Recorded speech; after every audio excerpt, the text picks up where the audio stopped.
Oke, selamat pagi semuanya. Selamat pagi, Pak. Pagi, Pak. Selamat pagi, Pak. Pagi, Pak. Selamat Sip. pagi, Pak. Suara saya bisa terdengar dengan jelas ya? Iya, jelas, Pak. Baik. Kita mulai saja. Kalau begitu, saya buka terlebih dahulu. Bismillahirrahmanirrahim. Assalamualaikum warahmatullahi wabarakatuh. Senang sekali bisa bertemu kembali dengan Anda sekalian.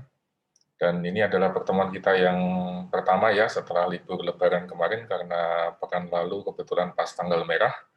Jadi sekalian saya ingin mengucapkan selamat Hari Raya Idul Fitri buat teman-teman sekalian. Mohon maaf lahir dan batin. Mohon maaf kalau saya sering membuat Anda kepikiran.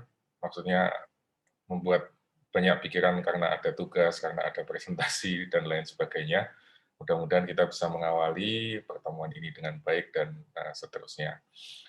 Kemudian sesuai dengan jadwal, di dalam silabus sepertinya seharusnya ada 14 pertemuan, tetapi karena kemarin tanggal merah, dan kemudian tidak ada instruksi untuk membuat jadwal pengganti, maka nanti pertemuan yang terakhir 13 pekan depan itu digabung dengan yang 14 ya. Jadi kita ketemu lagi insya Allah pekan depan untuk pertemuan atau sesi yang terakhir. Sekaligus membahas sesi yang ke-13 dan nanti ditutup dengan wrap up dan review. Kemudian sesuai dengan jadwal juga, hari ini kita akan membahas tentang data dan surveillance. Mungkin saya akan mulai terlebih dahulu sebelum nanti teman-teman memulai presentasinya. Saya akan share dulu ini. Oke, sudah terlihat ya di tempat Anda sekalian? Sudah, Pak.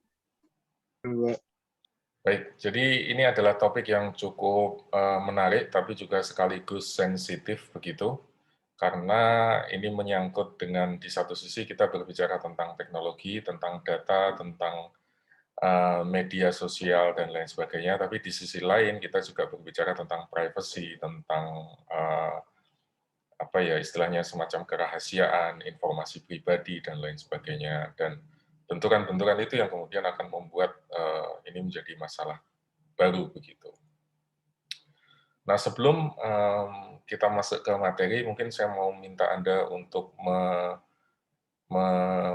memikirkan begitu tentang pertanyaan ini, apakah Anda bisa hidup menjalani kehidupan modern ini tanpa Google dan tanpa Facebook? Kalau Anda menjawab iya, silahkan kasih reaction jempol itu. Kemudian kalau jawaban Anda tidak, silahkan Anda kasih jawaban icon yang mulutnya terbuka itu. Silakan. Oke. Sebagian besar menjawab tidak bisa ya. Ada 1-2 yang menjawab bisa. Boleh komentar mungkin yang menjawab bisa, ada Hanif Ubaidillah, ada Bernadetta Tiara, ada Muhammad Firdaus Arido. Anda yang minoritas, Anda yang menjawab bisa, boleh komentar barangkali, silakan. Mungkin saya ingin coba jawab, Pak. Silakan, silakan. Mas Hanif, silakan. Kalau menurut saya, mungkin kalau misalnya nggak ada Google atau Facebook, ntar pasti ada perusahaan lain yang mungkin mengambil alih tempat mereka dan membuat sebuah sistem yang sama, atau yang sekarang pun sebenarnya sudah ada sih, Pak, kayak pengganti mereka. Namun apabila ini saya katakanlah pengganti-pengganti mereka tidak ada, mungkin akan kembali seperti ke masa-masa tradisional, dan saya sendiri nggak keberatan dengan itu. Oke, baik.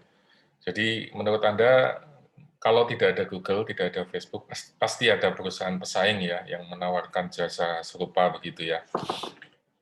Oke, yang lain ada komentar? Silakan. Baik yang menjawab iya maupun yang menjawab tidak. Ingin juga menjawab, Pak. Silakan, Mas. Kenapa saya merasa tidak bisa hidup tanpa Google dan Facebook? Karena di satu sisi Google sama Facebook kan saat ini sudah jadi kayak apa ya, media terbesar untuk sumber pertukaran informasi ataupun proses pembelajaran dari sana. Bahkan kalau karena minat saya di marketing juga, di sana juga sebagai platform yang menyediakan crowd yang sangat besar ya, Pak ya. Jadi menurut saya itu kenapa nggak bisa hidup tanpa Google sama Facebook sih, Pak. Oke, baik. Terima kasih, Mas Anarga. Jadi kehidupan kita memang sudah sangat tergantung ya, karena Google dan Facebook itu layanannya juga tidak hanya sekedar Google-nya atau Facebook-nya saja, tapi dia juga menyediakan basis data yang cukup besar, sehingga kalau Anda ingin melakukan, tadi yang Anda sampaikan, ingin melakukan aktivitas pemasaran dan lain sebagainya, mau tidak mau kita akan tergantung pada Google gitu. Sebelum kita masuk ke apa yang terjadi pada hari ini, saya akan ajak dulu Anda ke masa lalu begitu. Jadi di awal-awal dulu kan sudah pernah saya perkenalkan ya, bahwa arsitektur komputer itu mengikuti konsepnya von Neumann, bahwa di sana ada input, kemudian ada proses, kemudian ada output. Dan dalam setiap aktivitas itu pasti akan ada yang namanya log file atau file yang memberikan catatan tentang aktivitas yang terjadi dalam sistem komputer tadi. Aktivitas lognya itu mungkin bisa dilihat contohnya yang ada di dalam gambar ini, mungkin tidak terlalu terbaca, tapi di situ bisa kelihatan kapan waktunya seseorang itu melakukan login misalnya. Kemudian dia melakukan login dari mana, kemudian menggunakan username apa, kemudian setelah dia login menu apa saja yang diklik, kemudian apa yang dia lakukan, proses operasi apa saja yang dikerjakan, dan seterusnya. Sampai kemudian dia log off atau mematikan komputer, mematikan koneksinya. Nah, semua aktivitas ini tercatat dalam file yang namanya log file ini.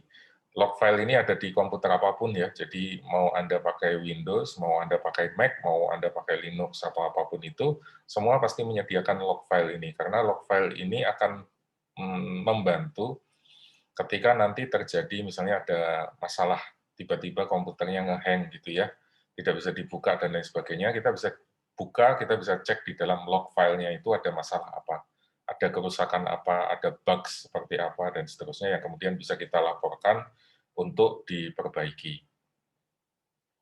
Kemudian log file ini juga bisa memberikan catatan, misalnya ada peretasan begitu, ada data yang dibobol, ada data yang dicuri, ada peretas yang masuk ke dalam sistem kita, itu bisa dicek di sini, apa saja yang diambil, apa saja yang dicuri, kerusakan seperti apa yang terjadi, dan seterusnya.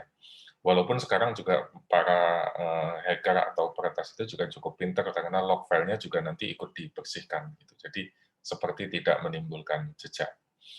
Tapi itu adalah log file yang ada di dalam setiap komputer, yang ada di dalam setiap jaringan. Kemudian kalau kita masuk ke masa sekarang, akan saya perkenalkan ini adalah yang disebut sebagai hukum Moore. Diambil dari nama Gordon Moore, yaitu CEO dan foundernya Intel, pembuat microprosesor, yang mengatakan bahwa jumlah transistor yang ada di dalam sebuah microchip, jadi di dalam microchip itu, misalnya Anda beli komputer Pentium atau AMD atau Intel Core 2 Duo dan lain sebagainya, di dalamnya itu kan terdiri dari ribuan atau mungkin jutaan jutaan transistor.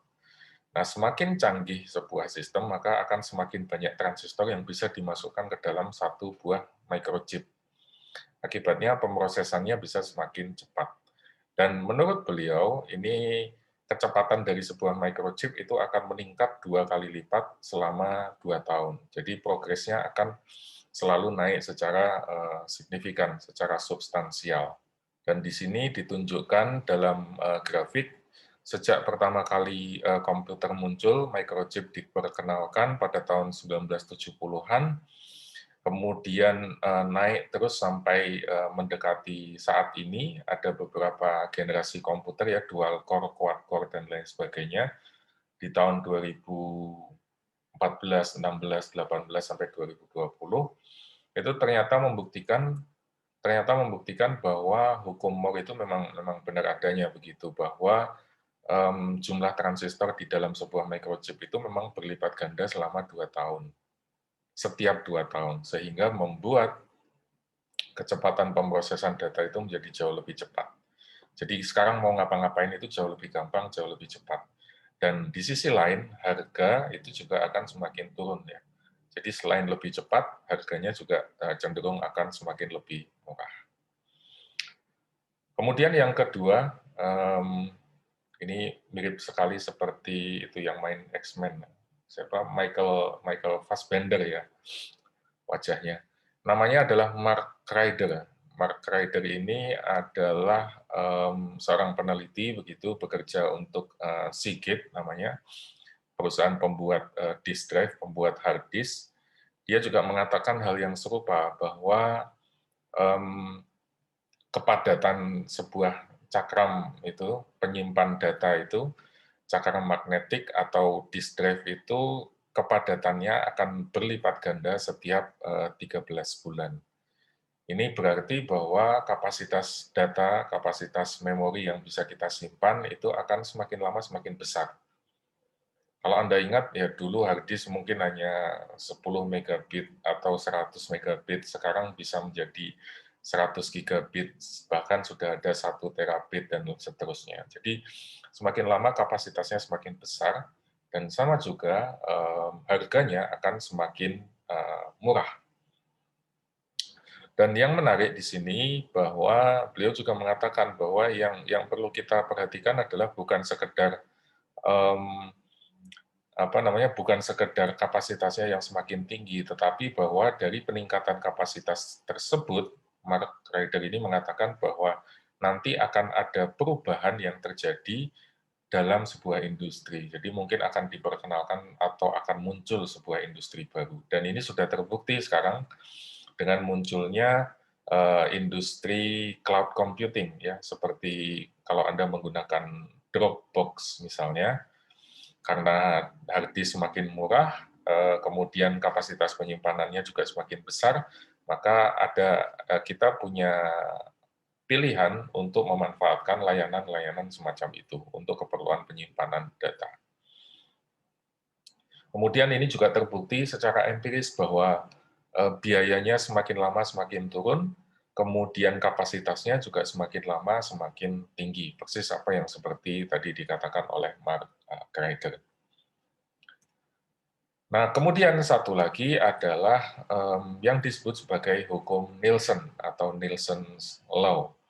Ini adalah Jacob Nielsen, yaitu seorang peneliti, seorang pakar di bidang internet, begitu, user experience dan lain sebagainya. Beliau mengatakan bahwa bandwidth itu akan meningkat 50% setiap tahun. Kemudian data ini juga sudah terbukti secara empiris sejak tahun 83 sampai 2019, bahwa kecepatan bandwidth itu semakin lama semakin tinggi. Anda bisa bayangkan mungkin 10 atau 20 tahun lalu, YouTube tidak populer karena bandwidth-nya masih terlalu lambat. Sementara sekarang bandwidth itu sudah jauh lebih cepat, sehingga kita mau nonton YouTube untuk menggunakan resolusi yang paling tinggi, misalnya HD atau 4K, itu sudah berjalan dengan lancar. Anda mau streaming film pakai Netflix begitu, itu juga bisa berjalan dengan sangat smooth karena bandwidth-nya memang sudah memadai untuk itu. Tapi 10 atau 20 tahun yang lalu, kalau di Indonesia mungkin yang lebih populer adalah rental CD ya, rental VCD ya. Jadi kalau mau nonton ya kita sewa dan seterusnya, karena untuk mendownload belum dimungkinkan, streaming jelas tidak bisa, bioskop mungkin masih terbatas dan sangat mahal dan seterusnya. Kemudian beliau juga meramalkan bahwa ke depannya hukum Nielsen ini akan cenderung akan mengikuti pola yang sama, walaupun ada beberapa orang yang mengatakan bahwa kayaknya nggak begitu, karena industri telekomunikasi sekarang cenderung lebih konservatif bila dibandingkan sebelumnya. Contohnya misalnya 5G, teknologi 5G itu teknologi yang paling canggih, lompatan yang sangat jauh bila dibandingkan 4G, tetapi perusahaan-perusahaan telekomunikasi dunia, tidak hanya di Indonesia, di dunia pun juga cenderung masih agak wait and see begitu.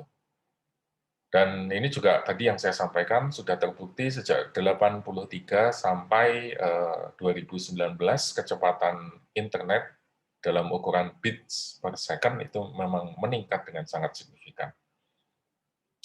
Anda bisa bayangkan kalau tidak ada pertumbuhan bandwidth semacam ini, mungkin Netflix nggak ada, YouTube juga nggak ada, karena untuk mengakses layanan semacam itu, kita membutuhkan kecepatan data yang luar biasa tinggi. Nah, imbasnya apa? Imbasnya adalah bahwa sekarang, jadi kalau dulu log file itu dianggap sebagai sesuatu yang kurang berfaedah, gitu ya, kurang bermanfaat, karena dia hanya menuhin tempat gitu. Jadi dia dianggap sebagai semacam residual atau sampah atau hal yang sia-sia. Jadi harus dibuang, harus dibersihkan, harus dicampakkan begitulah. Karena dulu kapasitas hard disk itu masih terbatas. Kemudian computing power juga masih terbatas. Jadi proses operasinya juga masih terbatas. Bandwidth-nya juga masih terbatas.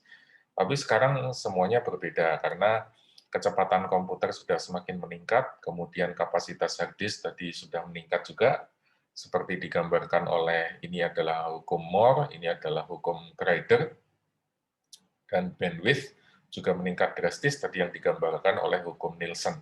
Sehingga log file yang sebelumnya dianggap sebagai sebuah residual atau hal yang sia-sia, sekarang bisa menjadi semacam aset yang sangat berguna. Aset yang bisa memberikan monetary value, yang bisa memberikan manfaat ekonomik kepada pemiliknya. Terus Anda mungkin bisa berargumen ya bahwa, loh saya kan cuma user biasa, data saya nggak ada data yang penting, saya bukan public figure, saya bukan orang kaya, orang terkenal, dan seterusnya. Iya, memang Anda mungkin bukan orang terkenal, Anda bukan sultan, Anda memang bukan siapa-siapa gitu. Tapi kalau dikumpulkan misalnya, satu kelas mahasiswa yang mengambil mata kuliah ini, itu bisa memberikan agregat data yang menarik. Misalnya bagaimana pola Anda dalam melakukan konsumsi, bagaimana pola Anda dalam melakukan akses ke internet, dalam melakukan proses pembelajaran daring, apakah Anda online menggunakan handphone, atau Anda online menggunakan laptop, atau Anda menggunakan provider A atau provider B, dan seterusnya. Jadi data secara individu itu mungkin tidak bermakna banget ya kalau kita bukan seorang public figure, kita bukan seorang yang terkenal, bukan orang yang dicari, bukan most wanted person. Tetapi ketika semua itu dikumpulkan menjadi sebuah agregasi, misalnya tadi satu kelas ini, atau satu kampus FEB UGM, atau satu universitas mahasiswa yang ada di UGM, beserta stafnya, dosennya, semuanya, itu bisa menceritakan informasi yang sangat menarik. Dan data yang sifatnya sudah diagregasi ini bisa dijual, karena ini akan memberikan nilai moneter yang sangat besar. Misalnya kalau ketahuan bahwa mayoritas sivitas UGM itu menggunakan rekening bank A misalnya, itu kan bisa memberikan informasi, nanti bank tersebut bisa menawarkan jasa atau produk tertentu, kemudian mungkin bisa memberikan fitur-fitur tertentu atau fasilitas bonus dan lain sebagainya yang bisa membuat bank tadi akan menjual lebih banyak lagi di kemudian hari. Kemudian log file ini tadi juga akan membuat atau mengalami proses yang namanya dematerialisasi diri kita. Jadi diri kita itu sekarang menjadi akan mengalami transformasi begitu menjadi sebuah bits atau bytes yang nanti akan ditransformasikan ke dalam kode-kode biner yang nanti akan dikirim lewat jaringan telekomunikasi, lewat jaringan internet yang nanti akan dianalisis dalam bentuk number, dalam bentuk angka, dan seterusnya. Jadi diri kita yang fisik ini akan mengalami dematerialisasi, kemudian akan direduksi menjadi sebuah bits dan bytes saja. Ini yang kemudian akan membuat surveillance capitalism yang nanti akan kita bahas, dipresentasikan oleh kelompok 5 di dalam sesi ini, sebagai sesuatu yang perlu mendapat perhatian kita bersama. Bahwa data sekarang menjadi sangat kaya begitu, yang di-capture tidak hanya informasi-informasi yang sederhana, tetapi beragam informasi bisa di-capture. Kemudian mungkin Anda boleh berkilah bahwa saya kan bukan orang terkenal, saya hanya orang biasa. Iya, nggak apa-apa, Anda orang biasa. Tapi kalau semua orang biasa itu dikumpulkan, itu akan menjadi data yang luar biasa. Dan itu akan, inilah bentuk dematerialisasi diri kita ke dalam bits dan bytes. Sampai sini dulu mungkin ada komentar atau pertanyaan, Mas dan Mbak sekalian, silahkan. Pak, saya mau izin bertanya. Silakan, Mas Seno. Mau nanya sedikit sih Pak, kan tadi Bapak bahas yang hukum-hukum yang ada Moore, Reader, sama Nielsen. Nah, mungkin nggak sih Pak terjadi dari hukum-hukum yang tadi, kan tadi bahwa Nielsen itu menyatakan bahwa kecepatan transfer akan setiap tahunnya naik. Nah, itu tuh bisa nggak sih tidak terrealisasikan sesuai ekspektasi mereka gitu Pak? Itu aja sih Pak, mau bertanya ya. Terima kasih. Terima kasih Mas. Betul bahwa sangat possible ya, sangat bisa, karena tadi yang saya sampaikan sedikit bahwa untuk jaringan itu kan sangat bergantung pada industri telekomunikasi. Kemudian industri telekomunikasi di banyak negara itu sudah menjadi semacam oligopoli gitu, sehingga tidak memberikan tekanan untuk berinovasi atau berkompetisi secara lebih serius. Itu satu, sehingga dorongan untuk menawarkan jaringan yang lebih cepat, kapasitas yang lebih besar, dan seterusnya itu menjadi tidak terlalu memberikan semangat gitulah. Kemudian alasan yang kedua adalah banyak yang beranggapan bahwa teknologi sekarang itu sudah mencapai puncaknya gitu. Internet bandwidth itu sudah mendekati limit gitu. Mau lebih cepat kayak gimana lagi gitu. Jadi ini juga lagi-lagi membuat industri telekomunikasi menjadi semacam enggan untuk berinvestasi lebih.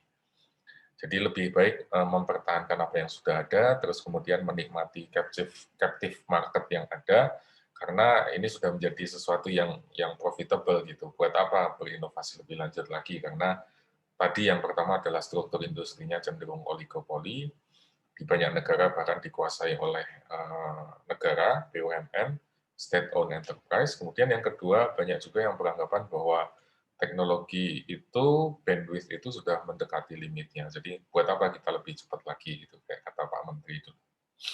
Gitu mungkin Mas Seno ya. Baik Pak, terima kasih. Ada lagi yang lain, silakan. Pak, saya izin bertanya. Silakan. Saya mau nanya sih Pak tentang ini kan dari evolusi log file ini, tadi Bapak bilang kalau misalnya dikumpulin bakal bisa dijual gitu ya Pak. Nah yang saya ingin tanyakan sebenarnya ini legal dan etis atau nggak sih Pak itu? Terima kasih. Nah, itu pertanyaan berikutnya, Mbak. Jadi, kenapa ini saya angkat begitu adalah karena ujung-ujungnya nanti akan menimbulkan isu atau masalah etika ya. Jadi, nah ini sebelum saya jawab lebih lanjut, ini adalah contoh lebih detail dari log file yang sederhana tadi. Karena teknologi sekarang semakin canggih, computing power semakin bagus, kemudian visualisasi menjadi lebih menarik, maka kita bisa tampilkan semacam ini. Ini adalah contoh dari Google Analytics. Dalam Google Analytics itu kita bisa menganalisis, kalau kita punya situs web misalnya, atau Anda punya profil di Instagram atau apapun itu, kita bisa menganalisis nih berapa banyak pengunjungnya, kemudian berapa banyak dari sekian pengunjung itu yang melakukan pembelian, berapa banyak ordernya, berapa penjualannya, net sales-nya, dan seterusnya. Kemudian kita bisa analisis mereka datang dari mana, apakah dari iklan atau datang langsung ke website Anda misalnya, atau dari Google Search, atau dari yang lain. Kemudian kita juga bisa analisis apakah pengunjung Anda itu laki-laki atau perempuan, kemudian usianya ada di kisaran berapa, kemudian lokasinya di mana, misalnya di daerah Jogja atau di daerah Jawa Tengah atau Jakarta dan lain sebagainya. Itu adalah bentuk atau contoh evolusi dari sebuah log file yang tadi yang sederhana, kemudian dikembangkan lebih lanjut dengan informasi yang lebih kaya, dengan visualisasi yang lebih powerful, sehingga memberikan kepada pemiliknya informasi yang sangat detail, informasi yang sangat spesifik. Nah, kemudian kita mungkin tidak berhenti di situ saja ya, karena di sana selain, kalau tadi log file itu kan hanya mengandalkan informasi login, kemudian informasi sederhana yang berbasis tekstual saja. Sekarang teknologinya sudah semakin canggih, kita punya teknologi GPS yang memberikan informasi berada di mana seseorang saat itu. Misalnya ini kita gunakan kalau Anda pakai Google Maps, kemudian Anda pakai Waze misalnya, kemudian kalau Anda pakai Grab atau Gojek, itu juga pasti akan menggunakan GPS. Kemudian kombinasikan itu dengan CCTV, dengan monitor pengawas yang bisa membaca lokasi kita, keberadaan kita, dan seterusnya. Dan ini sudah semakin murah ya, teknologi ini, sehingga di banyak public space, tidak hanya di kantor-kantor seperti Istana Negara, atau tidak hanya di kantor seperti bank, dan lain sebagainya, bahkan di Indomaret atau di kios yang kecil aja sudah banyak dilengkapi CCTV semacam ini. Dan ini juga banyak yang sudah bisa diakses oleh publik secara bebas. Kemudian kalau itu dikombinasikan dengan image identifier atau profile identifier atau biometric scan yang bisa mendeteksi seseorang, dia sedang berada di mana, dia sedang melakukan apa, dan seterusnya. Dan bahkan lebih lanjut lagi, teknologi biometrik yang semakin kemari itu kan bisa mendeteksi apakah seseorang ini sedang happy atau sedang sedih atau sedang galau atau sedang merasa bagaimana, begitu semua kan bisa dianalisis dengan mengukur atau menghitung misalnya lebar atau besar bukaan bola mata, kemudian mulutnya ini kalau sedang tersenyum atau sedang berbicara itu selebar apa, dan seterusnya. Kemudian apakah ada kerutan di wajah dan seterusnya yang mungkin menggambarkan dia lagi stres atau apa, dan seterusnya. Nah, semua itu kalau dikombinasikan dengan jutaan data yang tadi ada, atau miliaran data yang tadi ada di Google dan Facebook, kemudian ditambahkan dengan teknologi yang lebih canggih lagi, machine learning, artificial intelligence, dan deep learning, ini akan memberikan impact yang jauh lebih besar lagi. Jadi yang dianalisis tidak hanya soal, tadi ya, kalau di slide sebelumnya saya tunjukkan, yang dianalisis sebelumnya hanya penjualan, hanya berapa jumlah pengunjung yang masuk, dan seterusnya. Tapi kalau kita bisa mengkombinasikan ini semua dengan baik, ditunjang dengan kapasitas deep learning, machine learning, dan artificial intelligence yang memadai, maka ini akan menjadi kekuatan yang luar biasa besar. Nah, tadi yang ditanyakan oleh Mbak Salsabila adalah terkait dengan isu dan concern yang mungkin muncul. Pertanyaannya kemudian adalah siapa yang memiliki data? Kemudian siapa yang nanti akan bertanggung jawab? Lalu siapa yang nanti akan dimintai pertanggungjawabannya, atau termasuk di dalamnya misalnya mengganti rugi kalau ada kerugian seandainya terjadi sesuatu yang salah. Ini menjadi menarik karena kita berurusan dengan data ya. Sekali lagi, tadi di slide sebelumnya saya sampaikan bahwa diri kita, our identity itu sudah mengalami proses dematerialisasi menjadi bits dan bytes, menjadi data digital yang mudah untuk ditransformasikan, yang mudah untuk dipindahkan kemana-mana. Sehingga masalah kepemilikan ini menjadi sangat penting. Karena kalau Anda punya motor ya, Mas atau Mbak sekalian, saya pinjam sebentar ya, mau ke ATM gitu, terus saya kembalikan lagi, itu Anda bisa melihat barang tersebut, sepeda motor tersebut secara utuh. Sebelum kondisinya begini, sesudah kondisinya begini. Sehingga misalnya kalau di jalan motornya keserempet, atau di jalan motornya mengalami masalah dan lain sebagainya, pada saat saya kembalikan ke Anda tahu bentuknya. Jelas di sini bahwa Anda adalah sebagai pemilik, saya hanya meminjam sebentar untuk ke ATM, terus saya kembalikan ke Anda. Anda tetap memiliki utuh sepeda motor tersebut. Tapi dengan data kita tidak bisa melakukan hal yang demikian ya. Kalau misalnya Anda mengerjakan tugas terus kemudian saya pinjam dong, nah itu kan berarti bukan sekedar meminjam, tapi sudah melakukan copy atau menduplikasi atau menggandakan data tersebut. Kemudian pada saat data itu sudah digandakan, mungkin saya akan melakukan edit atau akan saya ubah dan lain sebagainya, sehingga gagasan atau konsep tentang kepemilikan tadi menjadi blur. Siapa sesungguhnya yang memiliki data tersebut? Sama seperti ketika Anda dapat informasi atau forward dari grup WA atau dari grup lain dan lain sebagainya. Terus kemudian Anda sebarkan lagi. Itu kan menjadi tidak terkendali ya, siapa sebelumnya yang pertama kali membuat, siapa yang sebelumnya pertama kali memiliki data tersebut. Kalau yang disebarkan hanya urusan meme atau jokes yang receh gitu, itu mungkin tidak menjadi masalah ya. Tetapi ketika data ini menyangkut hal yang sensitif, misalnya kemarin terjadi kebocoran data, kalau tidak salah ya BPJS ya, itu dicurigai, diduga telah terjadi kebocoran data, kemudian datanya dijual di black market.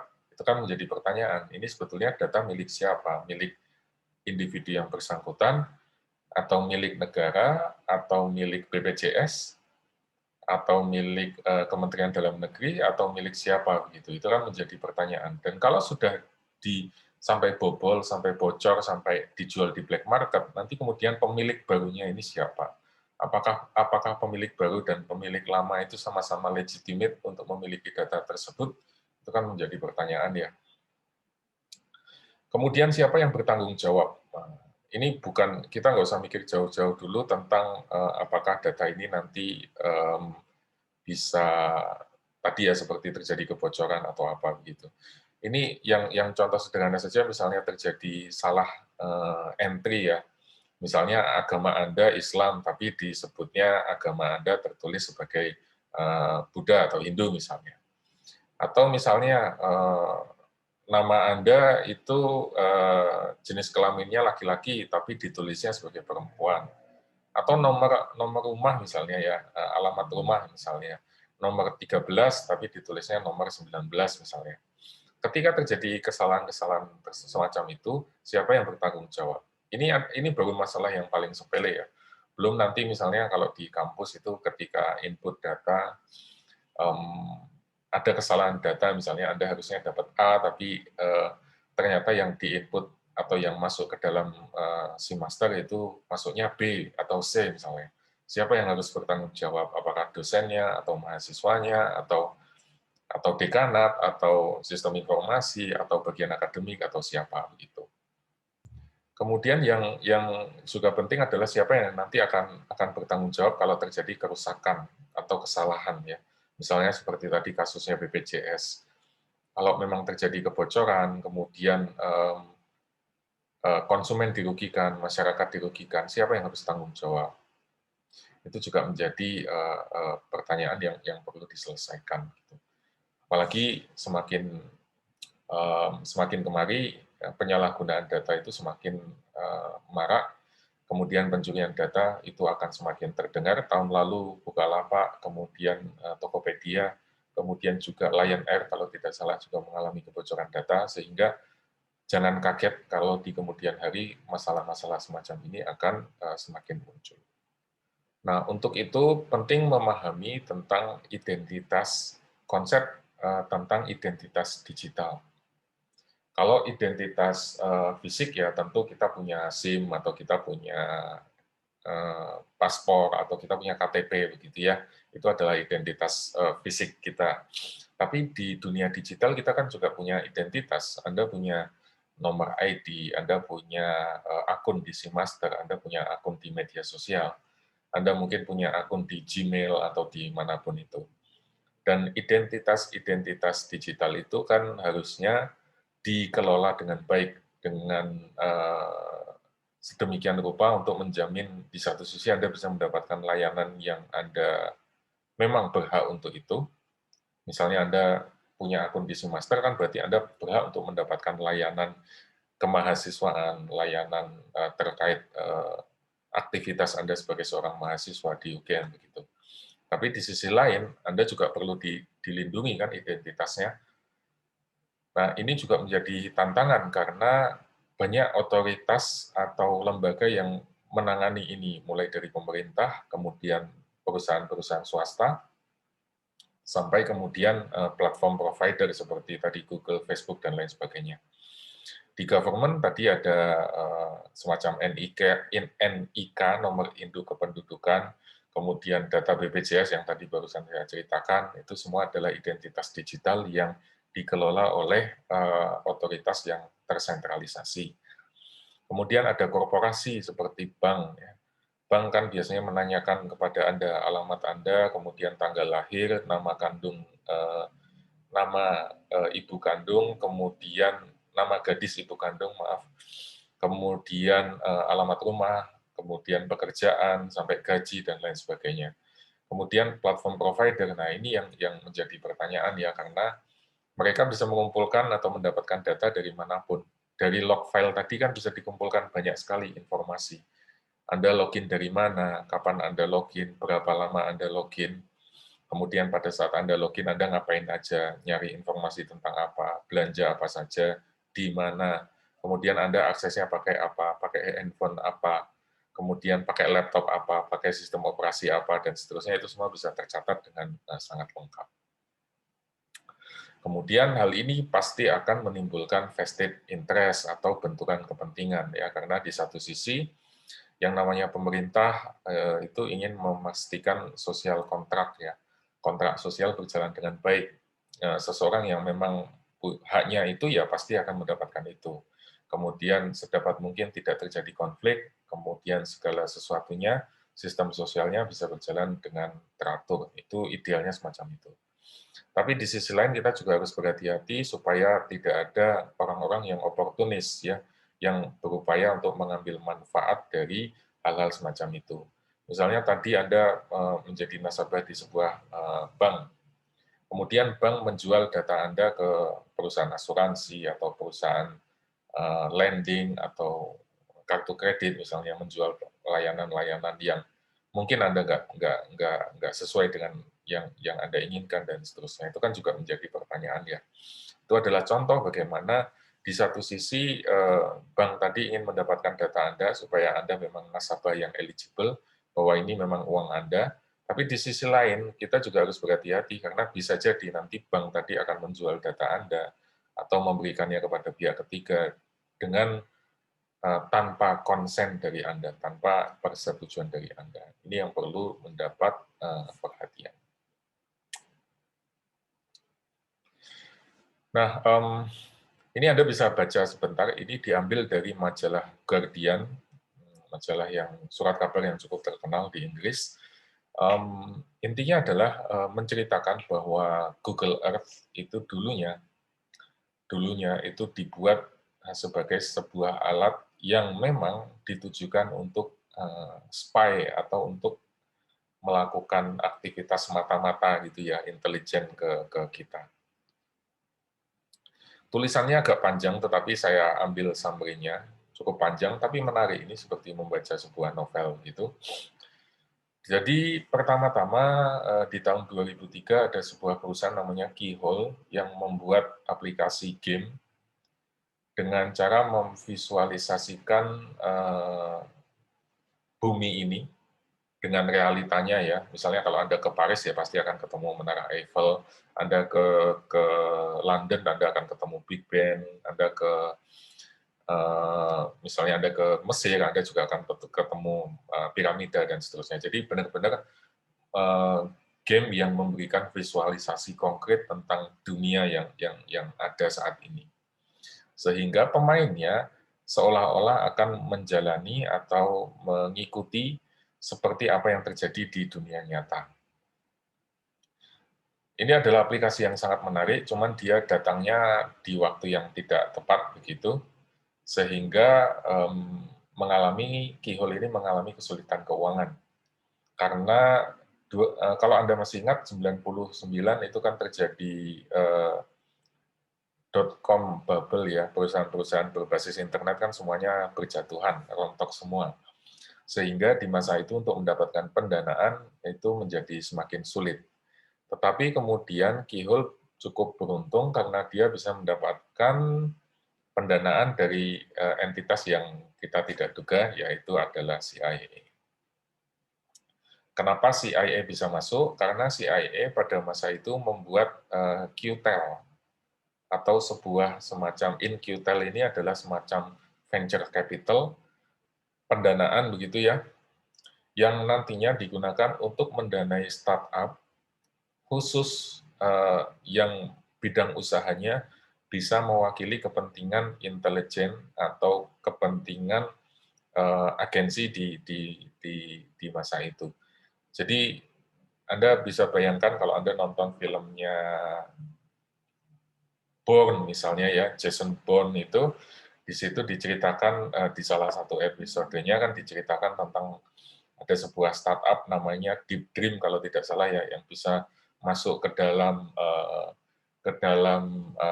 surveillance di masing-masing pribadi seseorang dengan lebih detail, dengan lebih spesifik, kemudian akan coba diakuisisi dikerjasamakan dengan bersama-sama dengan CIA dan seterusnya.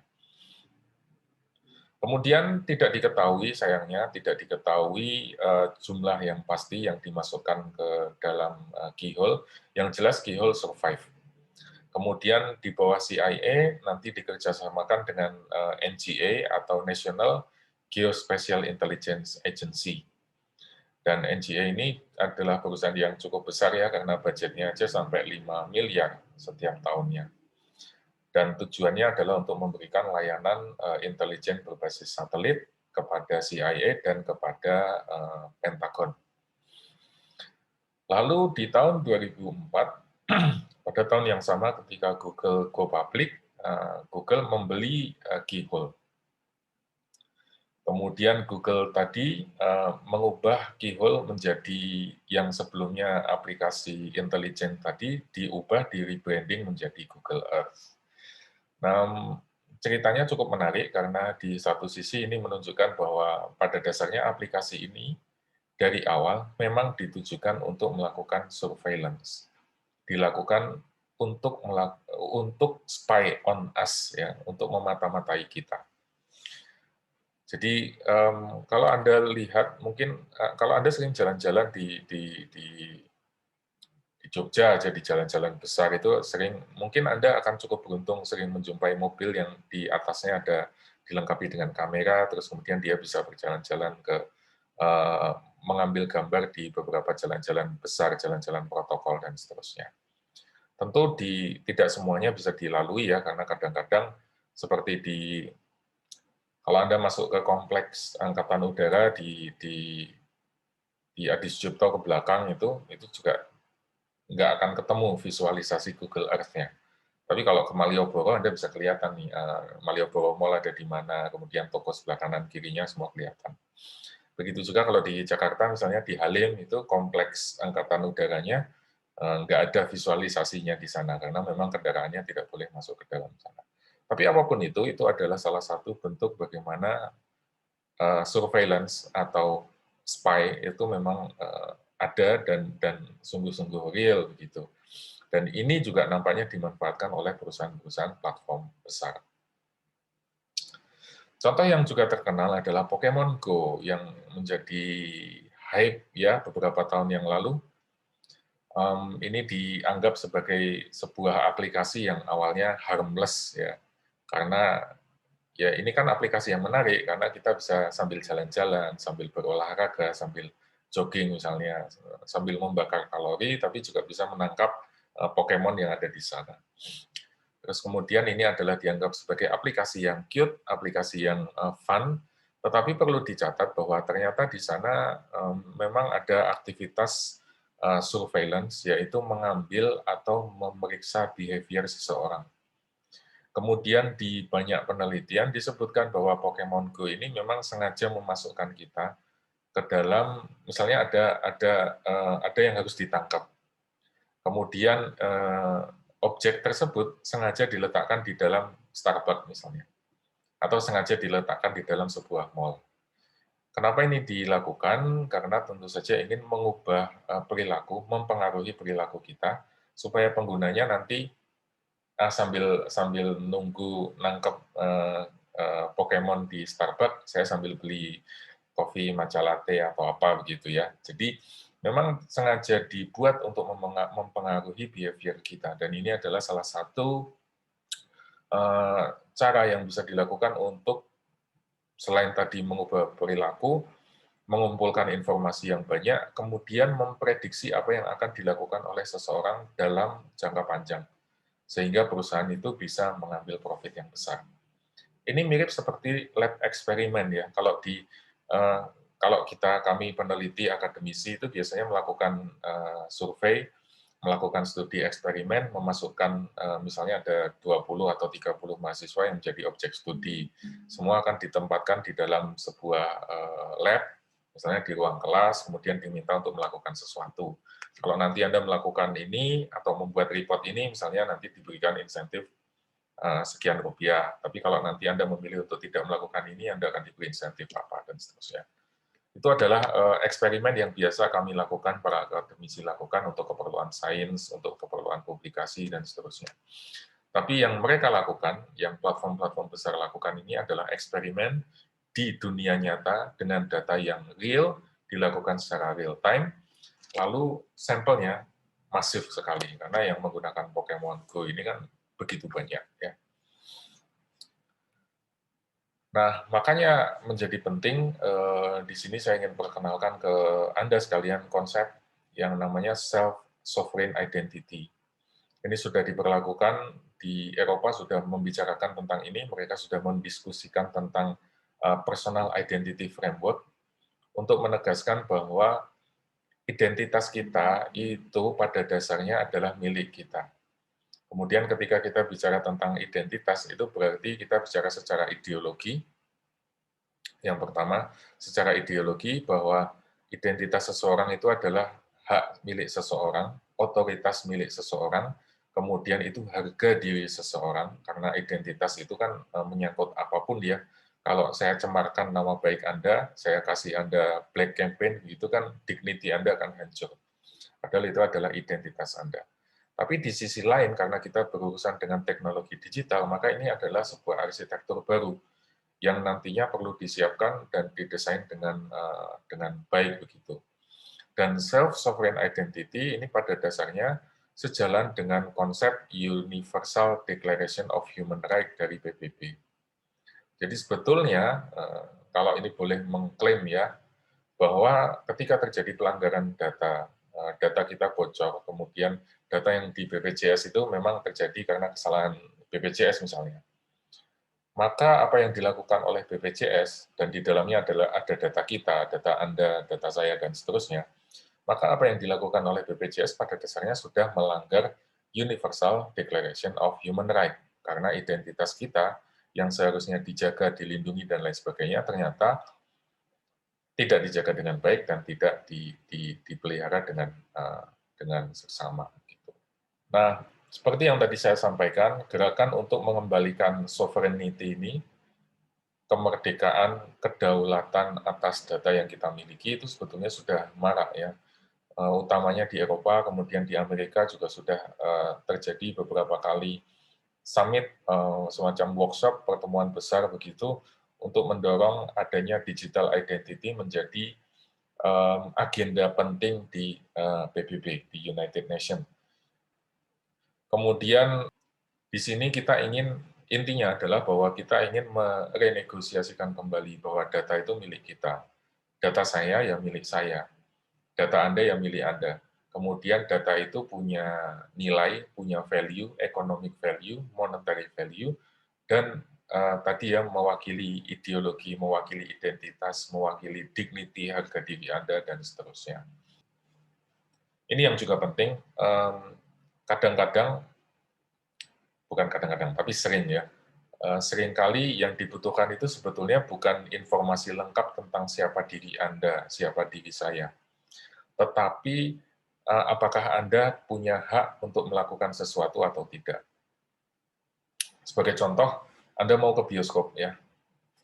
Kemudian ada di dalam bioskop itu kan ada film yang boleh ditonton oleh anak-anak semua umur, kemudian ada film yang harus ditonton dengan bimbingan orang tua, kemudian ada film yang hanya boleh ditonton oleh misalnya 13 tahun atau 15 tahun ke atas.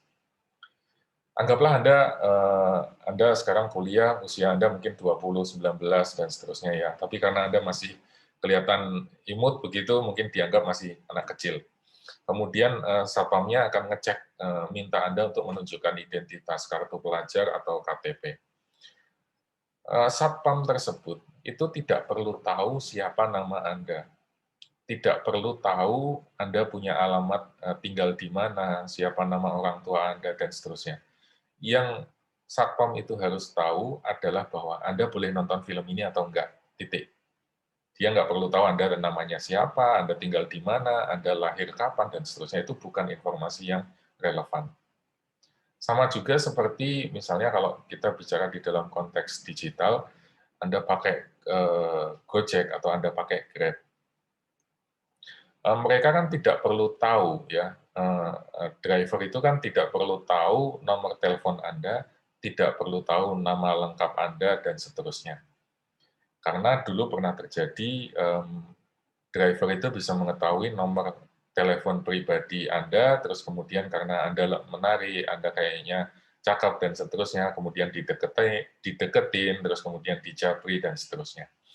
Ini kan menjadi pelanggaran identitas, karena yang perlu dia ketahui hanya Anda namanya siapa, Anda mau pergi dari mana ke mana, kemudian tarifnya berapa, sudah selesai. Nah, hal-hal semacam itu, lagi-lagi kalau di tempat kita masih menjadi pertanyaan besar, karena identitas itu belum, privacy itu nampaknya belum mendapat perhatian yang seksama. Kembali lagi ke kasus yang tadi saya sampaikan, ya, bahwa kalau di kita itu kan sebetulnya sudah ada rancangan undang-undang perlindungan data pribadi. Di awal tahun 2019 saya sempat diundang Kominfo, kemudian tahun 2020 ada pandemi, sehingga pembahasannya tertunda. Sekarang menjadi debat lagi karena otoritas yang akan mengawasi atau mengatur data pribadi ini siapa. Ada tarik-tarikan karena pemerintah, Presiden inginnya lembaga itu independen, tetapi DPR inginnya lembaga itu berada di bawah Kominfo. Ini yang juga membuat perlindungan data pribadi, undang-undangnya, payung hukumnya mungkin belum akan tersedia dalam waktu dekat. Jangankan itu, ya, kadang-kadang kita, kalau Anda beli gorengan, Anda beli nasi kucing, Anda beli makan di angkringan, itu kan kadang-kadang bungkusnya itu bisa soal ujian, bisa fotokopi kertas bekas kartu keluarga, dan lain sebagainya, yang memuat informasi pribadi. Nah, di self-sovereign identity tadi ada beberapa prinsip-prinsip dasar yang harus dipahami.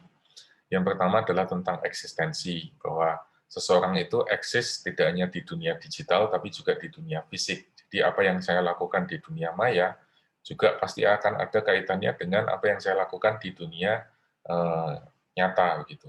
Kalau saya mengata-ngatai Anda di media sosial, ya, pasti nanti akan ada konsekuensinya di dunia nyata.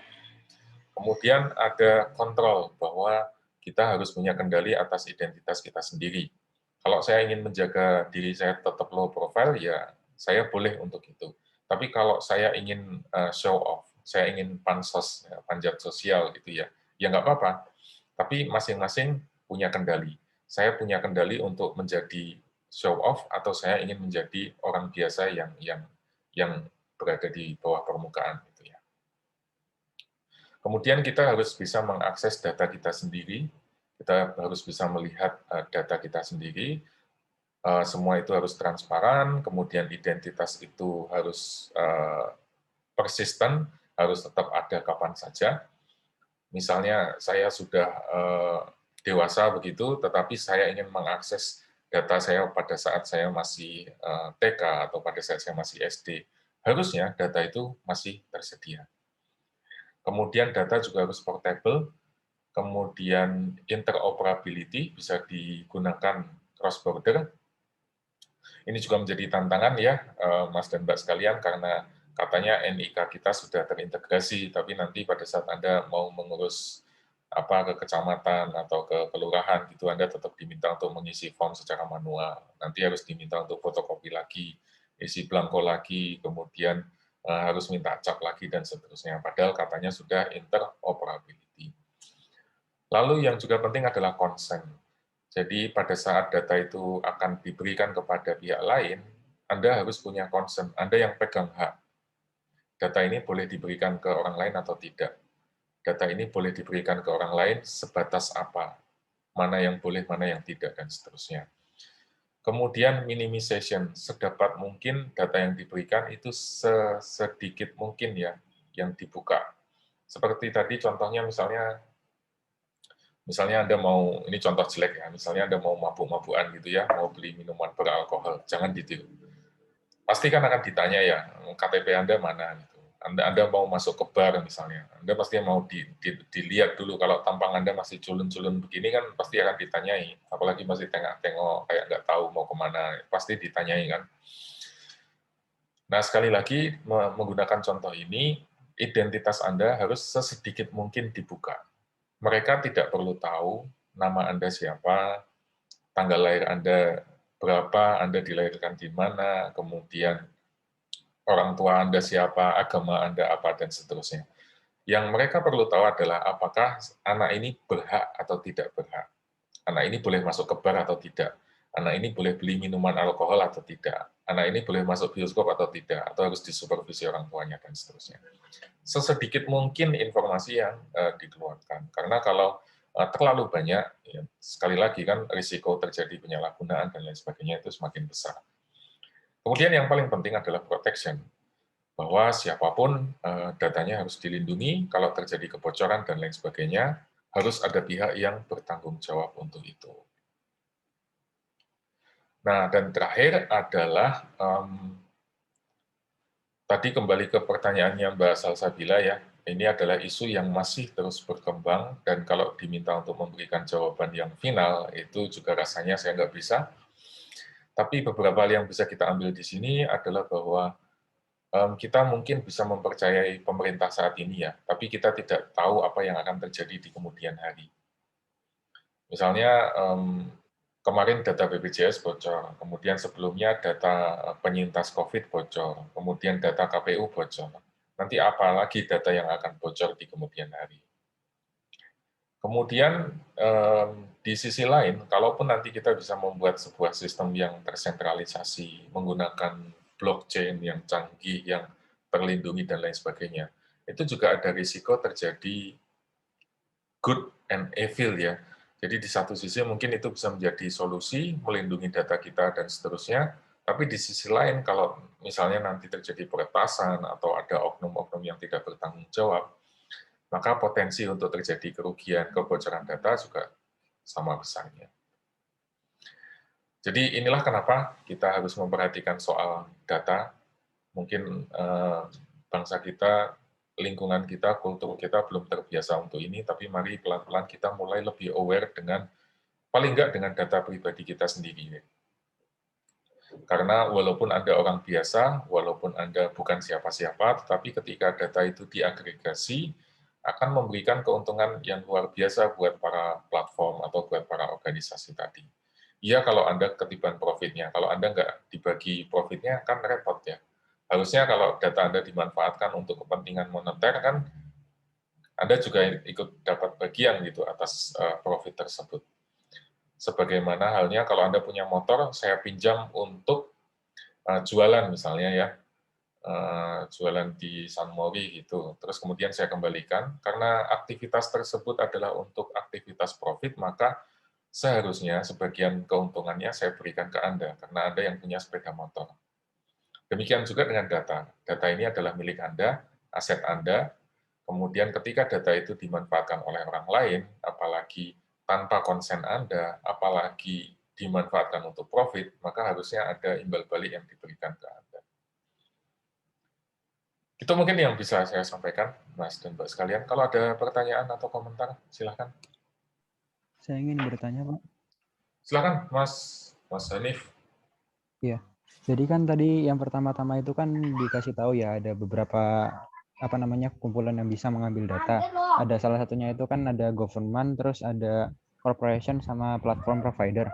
Nah, yang saya ketahui itu dari platform provider ini, apakah seluruh platform provider dapat mengambil data dari kita atau hanya pemain besar saja seperti Facebook ataupun Google? Terus yang kedua mungkin yang saya tanyakan, apakah internet provider kita juga mengambil data dari kita, Pak? Kayak apa yang kita buka atau apa yang kita lakukan?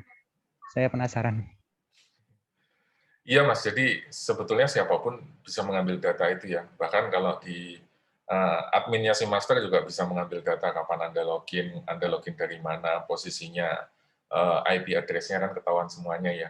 Cuman memang Google dan Facebook punya kapasitas yang jauh lebih besar sehingga data yang dikumpulkan itu jauh lebih kompleks. Karena misalnya Anda pakai Google, itu kan bisa di-link antara Anda mengakses Gmail dari Jogja, tapi kok Google Map Anda posisinya ada di Semarang ya? Kemudian nanti dicek lagi dengan menggunakan, misalnya Anda mengakses YouTube, kemudian ngasih komen ke salah satu video YouTube di sana dengan lokasinya di Semarang juga. Nah, kan berarti ketahuan bahwa Anda ternyata posisinya ada di Semarang. Jadi, berangkat dari analogi log file tadi, semua platform, besar atau kecil, itu punya log file yang bisa dikapitalisasi. Mereka akan punya banyak sekali informasi tentang data penggunanya, kapan mereka login, berapa lama, apa saja yang diakses, dan seterusnya dari manapun. Hanya saja memang Facebook atau Google karena sudah menjadi platform besar, entry point-nya itu lebih banyak. Istilahnya mereka punya kamera CCTV-nya ada di lebih banyak tempat. Gitu. Kalau platform yang kecil mungkin cuma punya 1 atau 2, tapi Google atau Facebook itu punya di mana-mana, sehingga datanya jauh lebih akurat. Kemudian kalau pertanyaan Anda tadi terkait dengan internet, ya tentu saja kalau Anda login ke internet, terus kemudian Anda mengakses situs apa saja dan seterusnya, itu biasanya providernya akan tahu Anda mengakses situs mana. Makanya ada banyak kan list yang diblok, kalau tidak eligible nanti akan diblok, tidak bisa dibuka, tidak bisa diakses, diarahkan ke internet sehat dan lain sebagainya. Kira-kira begitu Mas Hani. Baik Pak, terima kasih banyak atas jawabannya. Yang lain ada lagi mungkin? Belum Pak mungkin. Ya, kalau nggak ada, mungkin kita langsung aja ke ini ya, presentasi kelompok 5. Silahkan bisa dinyalakan kameranya, kemudian di-load presentasinya, dan silahkan dimulai kalau Anda sudah siap. Silahkan, baik, Pak. kelompok 5. Saya izin share screen ya, Pak. Yuk. Sebelumnya udah kelihatan belum ya, Pak? Sudah, silahkan. Oke, sebelumnya perkenalkan saya Maulidinus Munggaran dan dari kelompok 5, kita akan mempresentasikan mengenai topik tentang surveillance capitalism dan hubungannya dengan data, terutama big data. Oke, mungkin presentasi akan dimulai oleh teman saya. Baik, jadi perkenalkan saya Fatima Trihani. Di sini kita akan membahas sebuah jurnal artikel mengenai teknologi informasi yang berjudul Big Other, Surveillance Capitalism and the Prospect of an Information Civilization, seperti yang topik yang sudah dibahas oleh Pak Novi sebelumnya. Jadi di sini kita akan menyampaikan 7 konten. Yang pertama yaitu, silakan next slide. Oke, jadi yang pertama adalah introduction. Jadi yang pertama akan kami sampaikan di sini mengenai, next slide, Big Data and Surveillance Capitalism. Nah, hal ini seperti yang sudah dijelaskan oleh Pak Novi sebelumnya, bahwa karena adanya kemajuan teknologi eksponensial dalam penyimpanan data, transmisi, dan analisis, ini membuat manusia atau perusahaan juga ingin untuk meningkatkan bagaimana untuk memperbaiki hidup kita dan juga menciptakan dunia ultra transparan di mana kita tidak pernah bebas dari yang dinamakan pengawasan seperti yang sudah disampaikan sebelumnya. Nah, pengawasan ini karena adanya data online ataupun fasilitas teknologi lainnya, pengawasan data dimulai dengan adanya. Halo, apakah suara saya terdengar? Maaf, koneksi. Ya, silakan, Mbak. Jadi saya lanjutkan bahwa seperti yang ada di judul artikel ini mengenai apa itu big data dan juga apa itu surveillance capitalism, dan ini akan ada kaitannya dengan Google yang akan dibahas dalam analisis artikel ini. Berdasarkan White House Report yang menyimpulkan bahwa big data ini merupakan lintasan teknologi, dan bagaimanapun itu sudah jelas bahwa akan ada lebih banyak data yang dihasilkan mengenai individu dan kemauan bertahan mereka di bawah kendali orang lain. Ini disampaikan dalam White House Report pada tahun 2014. Nah, kemudian mengapa big data ini disebut sebagai inevitable consequence of technology, di mana ini merupakan pengaruh atau akibat yang tidak terhindarkan dari adanya teknologi, bahwa teknologi menjadi data menjadi objek dan juga efek, serta teknologi ini mampu mengambil data dari orang-orang yang menggunakan fasilitas teknologi tersebut. Nah, kemudian kenapa kita setiap kali membahas mengenai big data, yang pertama teringat adalah Google. Mengapa Google? Karena bahwa Google sendiri itu merupakan search engine yang terbesar di dunia, di mana mereka tentu juga mempunyai beberapa fasilitas seperti Gmail, Google Drive, Google Meet, dan lain-lain, di mana dengan itu semua mereka dapat menyimpan riwayat pencarian individu yang juga tersedia untuk keamanan negara dan penegak hukum.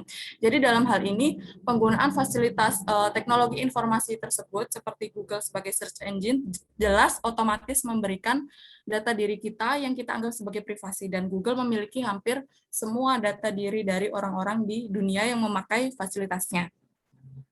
Kemudian dari data itulah menjadi sebuah bentuk baru dari kapitalisme informasi yang kemudian bertujuan untuk memprediksi dan memodifikasi perilaku manusia sebagai sarana untuk mendapatkan penghasilan dan penguasaan pasar yang disebut surveillance capitalism. Next slide.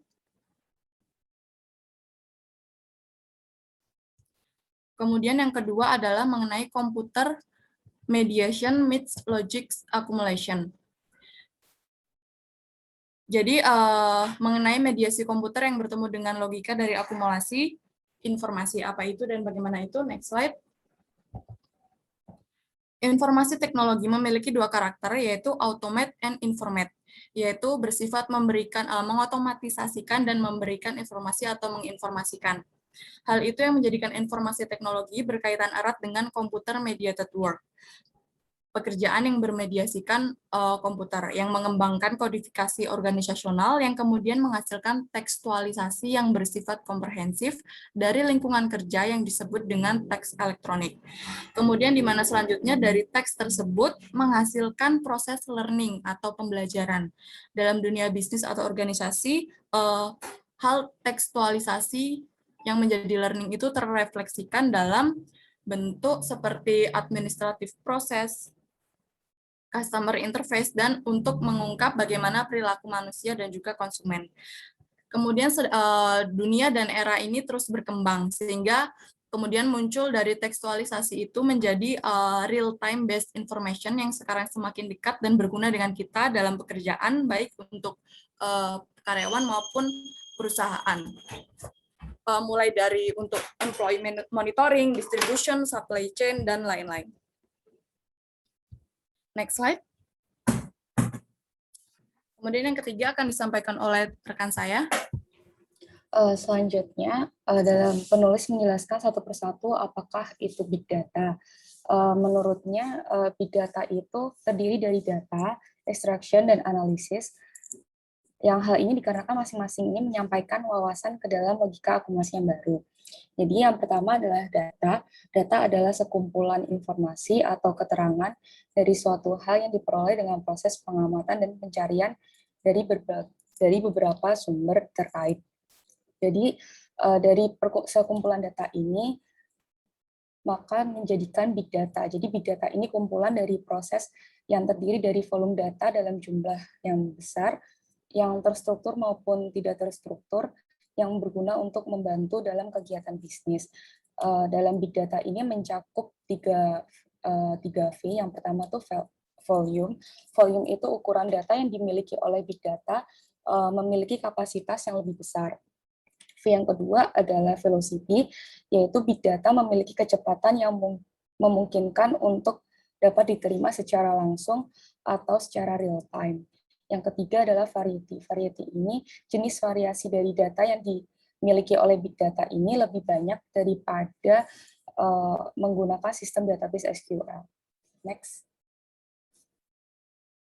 Sumber-sumber data ini dalam literasi dibagi menjadi 4, yaitu data dapat berasal dari transaksi ekonomi yang dimediasi melalui komputer yang menghasilkan big data.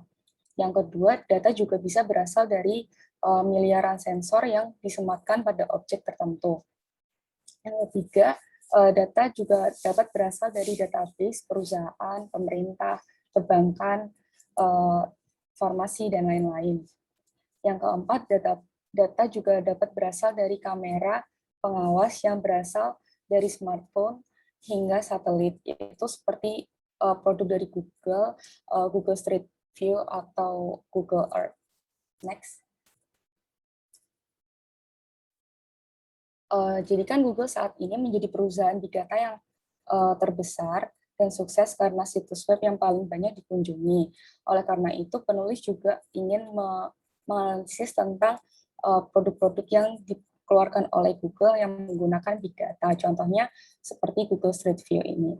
Google Street View ini adalah produk dari Google yang merupakan sebuah fitur Google Maps yang diperkenalkan pada tahun 2007 dan menyediakan pemandangan jalan 360 derajat dan membolehkan pengguna melihat bagian dari kota pilihan atau wilayah yang metropolitan yang sekitarnya pada tingkat dasar.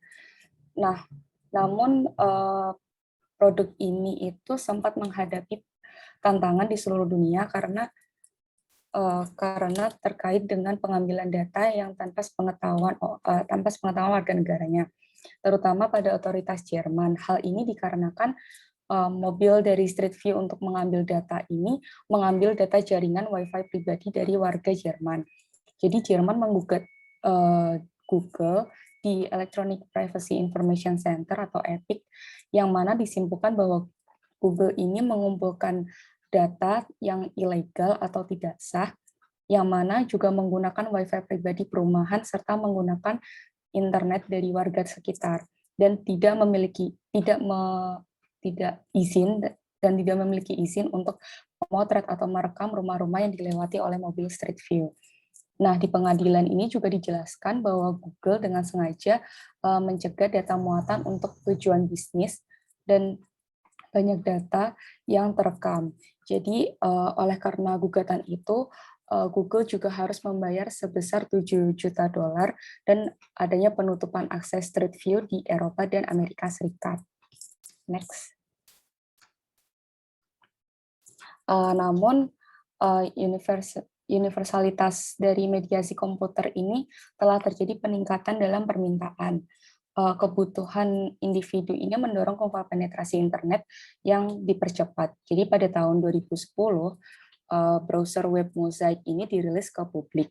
Jadi memungkinkan akses mudah ke www atau World Wide Website, yang mana 79% orang di 26 negara ini telah menganggap bahwa akses internet ini sebagai hak asasi manusia. Jadi adanya statement itu, individu akhirnya bebas untuk mengejar sumber daya yang mereka butuhkan tanpa hambatan akibat adanya pengawasan, karena telah dilindungi oleh hak asasi manusia. Next. Nah, lambat laun, akhirnya Google ini berinovasi dengan beralih ke model iklan. Jadi, pendekatan baru ini membutuhkan perolehan data, yaitu dengan Google AdWords. Jadi, bisnis Google saat ini adalah bisnis lelang data dan pengiklan atau advertiser itu sebagai konsumennya. Jadi Google AdWords ini adalah produk periklanan yang disediakan oleh Google yang memungkinkan pengiklanan untuk memunculkan informasi dan tautan ke situsnya pada halaman hasil pencarian di Google. Pendekatan baru ini membutuhkan perolehan data sebagai bahan mentah untuk menganalisis kepemilikan dan produk algoritma yang dapat menjual dan menargetkan iklan melalui model lelang. Jadi di sini Google juga membutuhkan kuantitas melebihi dari kualitas. Jadi membutuhkan data yang sebanyak-banyaknya lalu baru dianalisis. Jadi bisnis Google ini membutuhkan data yang cukup besar, dan mana data yang cukup besar ini membuat keuntungan Google semakin meningkat. Next, dilanjutkan oleh teman saya. Baik, yang selanjutnya adalah ekstraksi. Ekstraksi adalah proses satu arah, bukan hubungan. Jadi, menjelaskan hubungan sosial yang secara tersirat menunjukkan ketidakpedulian formalitas. Dalam big data ini, proses ekstraksif yang menghasilkan data besar mungkin biasanya terjadi tanpa adanya dialog atau persetujuan, terlepas dari kenyataan bahwa mereka menandakan fakta dan subjektivitas dari kehidupan individu terikat pada individu, proyek, dan konteks. Mohon di next. Sebagai contoh tadi,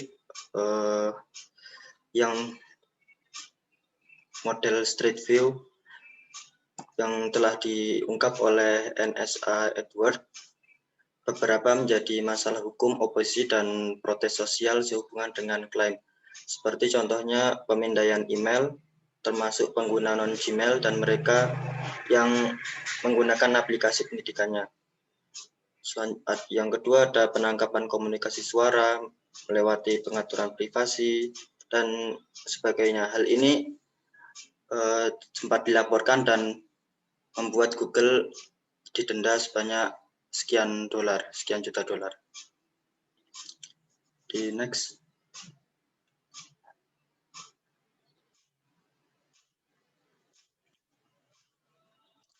Nah, dari proses Google dan proyek Big Data ini menghasilkan bisnis baru bagi Google untuk periklanan dengan pelanggannya bersama dengan perantara lain yang membeli bisa dengan beriklan ataupun dengan membeli analisis datanya.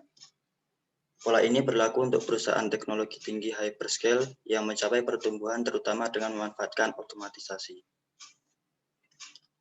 Next. Selanjutnya yaitu analisis. Ketidakpedulian formalitas Google ini terhadap jarak fungsional dari populasi selanjutnya dilembagakan dalam kebutuhan analisis yang ditekankan oleh varian.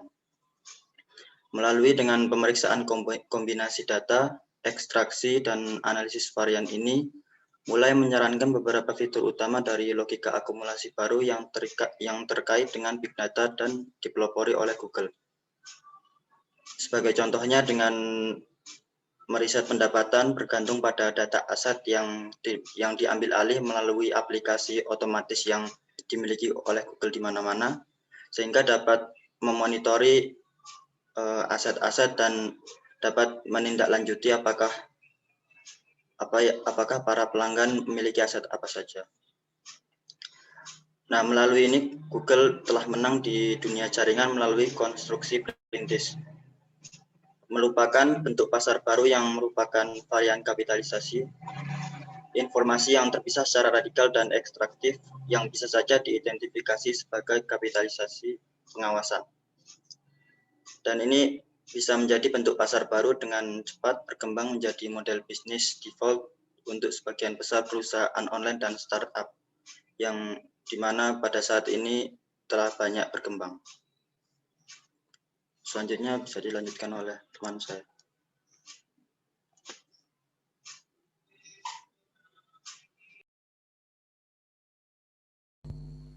Oke, bisa di next. Oke, saya masuk yang bab keempat yaitu monitoring and control. Bisa di next. Ya, menurut Ronald Varian, karena transaksi sekarang dimediasi oleh komputer, banyak perusahaan dapat mengamati perilaku yang sebelumnya tidak bisa diamati, kemudian menulis kontrak di atasnya. Hal ini memungkinkan transaksi yang sebelumnya tidak mungkin dilakukan, sekarang menjadi mungkin, sehingga melahirkan model bisnis baru. Oke, next. Contoh saja seperti jika seseorang berhenti melakukan pembayaran mobil bulanan, pemberi pinjaman dapat menginstruksikan sistem pemantauan kendaraan atau vehicle monitoring system untuk tidak mengizinkan mobil dihidupkan dan memberi sinyal lokasi di mana ia dapat mengambil mobil tersebut. Vehicle monitoring system di sini terdiri dari perangkat elektronik atau sejumlah perangkat yang dipasang di kendaraan untuk memantau aktivitas pengemudi dan membantu mengidentifikasi perilaku seperti kecepatan berlebihan, pengereman yang mendadak dan pengereman yang sangat keras, akselerasi yang sangat cepat, atau bahkan memberitahu apakah mengemudi ini dalam keadaan mengantuk atau tidak. Hal ini juga dapat diterapkan pada perusahaan asuransi, di mana mereka dapat mengandalkan pada sistem serupa untuk memeriksa apakah pelanggan mengemudi dengan aman, dan dengan demikian mereka dapat menentukan apakah akan terus mempertahankan asuransi atau membayar klaim mereka atau tidak. Next slide. Nah, sebenarnya apa yang dimaksudkan oleh varian di sini bukanlah jenis kontrak baru, melainkan uncontract. Dan versi varian tentang dunia yang dimediasi oleh komputer melampaui bentuk kontrak dengan menghapus tata kelola dan supremasi hukum yang sudah ada. Sedangkan menurut Oliver E. Williamson, kontrak ada untuk mengurangi ketidakpastian yang tidak terhindarkan. Visi varian tentang penggunaan transaksi yang dimediasi oleh komputer yaitu untuk mengosongkan kontrak ketidakpastian tersebut. Salah satu caranya yang paling mungkin adalah untuk mewujudkan hal ini dengan dicabutnya kontrak dari tatanan sosial yang sudah ada dan kemudian ditata ulang sebagai proses yang dilakukan oleh mesin. Next. Nah, menurut Hannah Arendt, berbagai macam teori kontrak sejak Romawi membuktikan bahwa fakta kekuatan membuat janji telah menempati posisi pemikiran politik dan kekuasaan selama berabad-abad. Dan Hannah menegaskan kembali bahwa kekuatan janji atau kontrak bersama adalah satu-satunya alternatif untuk penguasaan yang bergantung pada dominasi diri seseorang dan menguasai orang lain. Itu sesuai persis dengan keberadaan kebebasan yang diberikan dalam kondisi non-kedaulatan. Yang paling jelas adalah pengoperasian kontrak karena mengingatkan kita pada penguasaan atas individu atas orang lain. Next slide.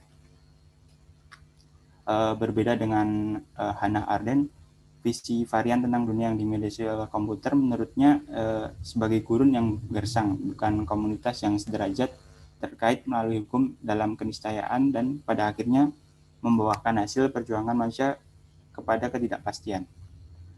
Dalam landscape masa depan ini, komunitas manusia telah dianggap gagal.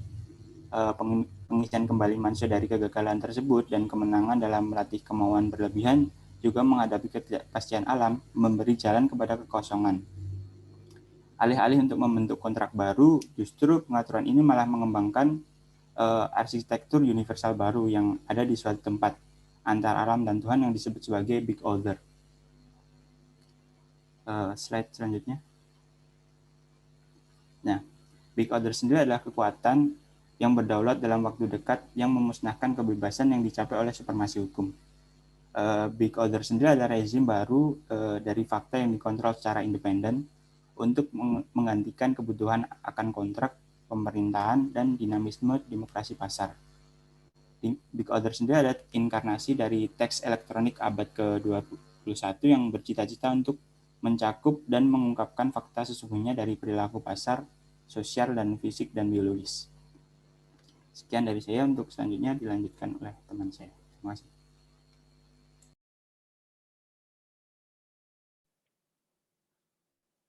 Apakah sudah terlihat slide?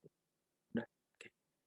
Jadi karena pada topik kita hari ini membahas mengenai surveillance kapitalis dan hubungannya dengan big data, di sini saya mencoba memberikan beberapa contoh perusahaan besar yang memiliki dan mengoleksi banyak data penggunanya untuk dimanfaatkan sebagai strategi mereka dalam memasuki pasar dan juga untuk mempengaruhi konsumennya, seperti Google, Apple, Amazon, dan juga Facebook, di mana mereka mengoleksi data kita dan kita bisa dibilang bisa saja menyerahkan dengan tanpa paksaan, karena untuk mengakses dari aplikasi maupun artikel di perusahaan-perusahaan ini kita akan secara sukarela memberikan data kita untuk dapat mengakses artikel atau materi tersebut.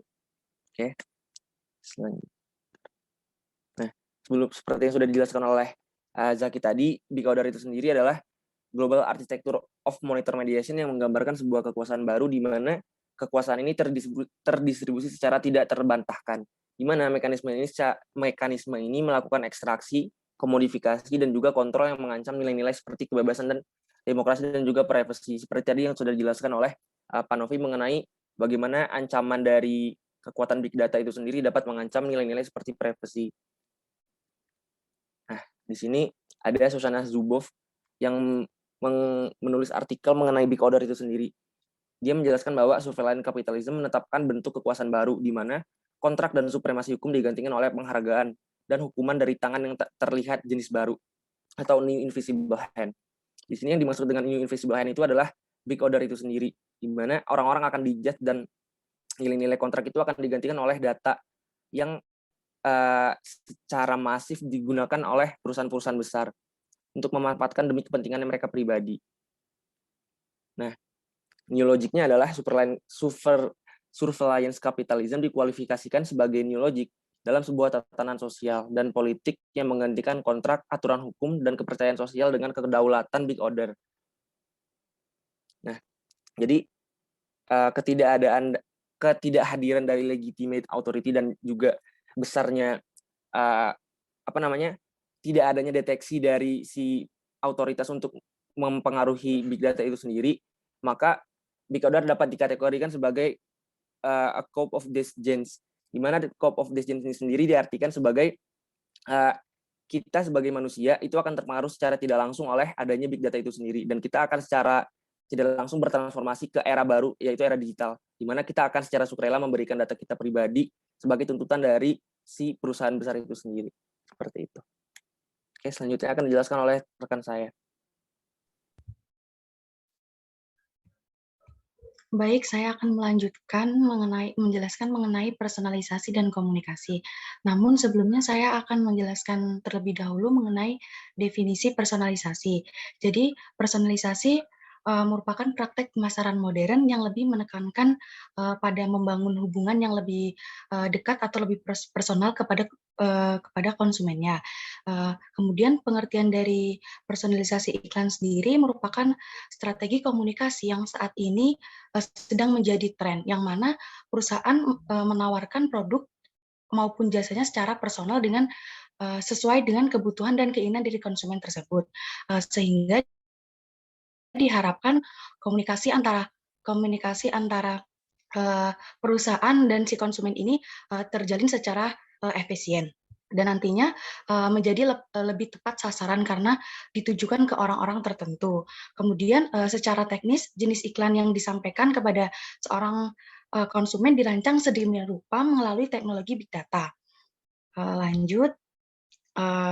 Kemudian di dalam artikel tersebut, Varian mengklaim kalau saat ini orang-orang telah mengharapkan hasil pencarian dan iklan dipersonalisasi. Nah, dibuktikan dengan pernyataan Google bahwa Google ingin melakukan hal yang lebih banyak dari apa yang telah dilakukan sekarang. Nah, contohnya saja, jika kita mengaktifkan personalisasi iklan, maka Google akan menggunakan informasi si user itu untuk memberikan kebutuhan yang kita butuhkan.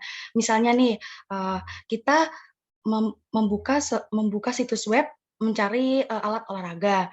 Nah, dari situ kan tadi kita sudah mengaktifkan personalisasi iklan di akun Google, maka secara otomatis saat kita ingin membuka situs yang lain, maka iklan yang muncul yaitu iklan alat olahraga, karena Google sudah mengetahui bahwa kita sedang mencari nih, kita sedang membutuhkan alat olahraga tersebut. Nah, selanjutnya, Varian juga mengklaim kalau saat ini orang-orang, selanjutnya yaitu Varian memberikan alasan kalau orang-orang memberikan informasi pribadi tersebut kepada dokter, pengacara, akuntan, dan orang-orang yang mereka percayai dengan tujuan untuk mendapatkan saran atau solusi dari permasalahan yang sedang mereka hadapi. Jadi saya ambil contoh umumnya saja, ketika ada seorang pasien yang ingin melakukan konsultasi kepada seorang dokter, kan orang tersebut harus memberikan informasi-informasi pribadi. Nah, dari informasi-informasi pribadi itu nanti diolah oleh dokter. Oh, jadi gimana sih orang ini, sebenarnya orang ini sakit apa? Setelah itu, dokter tersebut kan sudah mengetahui. Nah, setelah mengetahui, dokter tersebut diberi tanggung jawab atau ditekankan untuk tidak menyebarkan privasi tersebut kepada orang lain. Apabila privasi dari pasien tersebut disebarkan, maka akan mendapat hukum publik atau sanksi profesi atau hukum publik. Nah, namun pada faktanya kapitalisme pengawasan tersebut berbanding terbalik dengan Google. Google seperti yang kita ketahui dan dituliskan dalam artikel tersebut, Google tersebut tidak memiliki tekanan seperti yang dilakukan kepada seorang dokter tersebut. Nah, selanjutnya, jadi hal tersebut karena ketidakpedulian dari user yang telah dikombinasi dengan kebebasan. Yang pertama mulai dari peraturan, saksi, sampai dengan undang-undang yang berlaku. Nah, dari sini kemudian muncullah asimetri pengetahuan dan kekuasaan yang baru secara substansial. Kemudian asimetri yang lain muncul bahwa pengguna biasanya memiliki sedikit atau tidak sama sekali pengetahuan mengenai operasi bisnis Google, rangkaian lengkap data pribadi yang mereka sumbangkan ke server Google, serta penyimpanan data. Dan minim orang yang mengetahui bagaimana sih sebenarnya data yang kita berikan ke Google itu. Nah, dari sini muncul pernyataan dari Newman pada 2014, yaitu beasiswa hukum baru mengungkapkan kerugian konsumen dalam kehilangan privasi yang terkait dengan Google dan pengawasan kapitalisme. Oke, selanjutnya akan dijelaskan oleh rekan saya. Baik, selamat pagi Pak Novi dan teman-teman semua. Saya Nadia akan menjelaskan tentang continuous experiment. Ini akan menjelaskan bagaimana saat surveillance kapitalis ini masuk dalam kehidupan kita. Nah, antusiasme varian terhadap eksperimen ini menemukan peluang bisnis yang terkait dengan aliran data baru yang memerlukan pergeseran analisis ke pengamatan real-time, komunikasi, analisis, prediksi, dan modifikasi perilaku aktual sekarang dan mendatang. Nah, hal ini tuh merupakan bisnis baru yang terdiri dari pengetahuan tentang real-time behavior yang menciptakan peluang untuk mereka yang melakukan surveillance kapitalis ini campur tangan dan mengubah perilaku pengguna atau user demi keuntungan, di mana keuntungan tersebut diperoleh dari adanya monetisasi. Next. Bisa di next. Nah, pada 70 tahun yang lalu, sejarawan bernama Karl Polanyi mengamati bahwa ekonomi pasar pada abad ke-19 dan ke-20 itu bergantung pada 3 penemuan mentalnya yang disebut sebagai fiction. Nah, ada 3. Yang pertama, manusia dapat ditundukkan pada dinamika pasar dan dilahirkan kembali sebagai tenaga kerja. Yang kedua, alam dapat disubordinasikan dan dilahirkan kembali sebagai real estate. Yang ketiga, pertukaran itu dapat diganti atau dilahirkan kembali sebagai uang.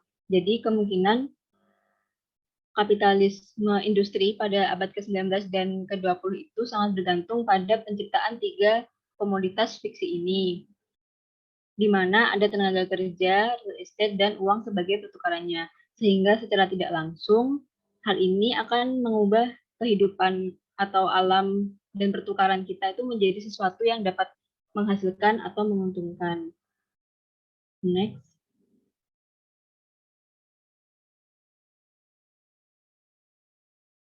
Nah, dengan adanya logika akumulasi baru, yaitu kapitalisme pengawasan atau surveillance kapitalis ini, komoditas fiksi keempat muncul sebagai ciri dominan di dinamika pasar di abad ke-21 ini. Realitas itu sendiri juga mengalami jenis metamorfosis fiksi yang sama seperti yang terjadi pada manusia, alam, dan pertukaran tadi. Dengan adanya surveillance kapitalis ini, reality atau kenyataan yang terjadi pada kehidupan manusia atau kehidupan kita ini ditundukkan oleh komodifikasi dan monetisasi dan terlahir kembali sebagai behavior.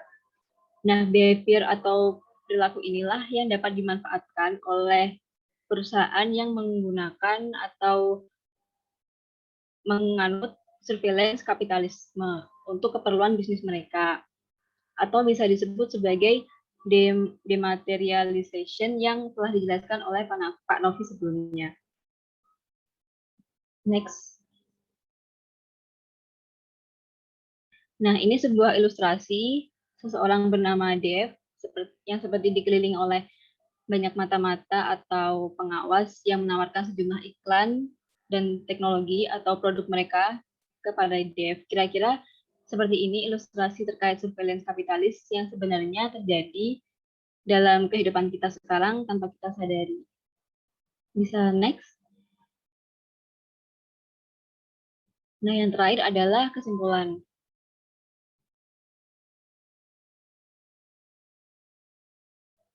Jadi kesimpulannya adalah edukasi terkait media digital, perlindungan data digital itu perlu dikenalkan sejak dini, sehingga masyarakat dapat selektif dan mengetahui batasan dalam membagikan informasi maupun data pribadi ke ruang publik, utamanya di dunia maya.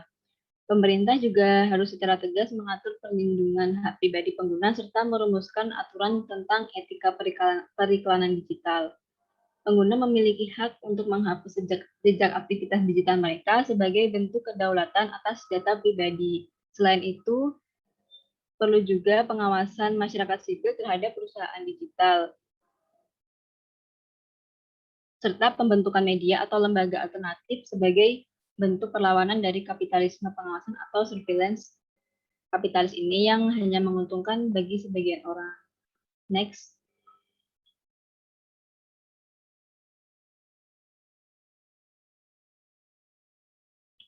Nah, pada akhirnya yang paling penting bagi semua scholars dan citizen atau warga negara itu adalah kenyataan bahwa kita berada di awal narasi yang akan membawa kita menuju jawaban baru. Lintas narasi ini sangat bergantung pada para sarjana atau generasi muda atau generasi kita yang tertarik pada hal ini dan warga negara yang mungkin peduli. Dan tentu saja dalam hal ini dimensi yang jelas penting perannya atau keterlibatannya itu yaitu otoritas publik dan swasta. Next. Sekian presentasi dari kelompok kami. Apakah ada pertanyaan? Oke, terima kasih kelompok 5 atas presentasinya. Langsung saja, teman-teman sekalian. Ini ada pertanyaan nih dari Mas Anarga, sudah mengangkat tangan, silakan.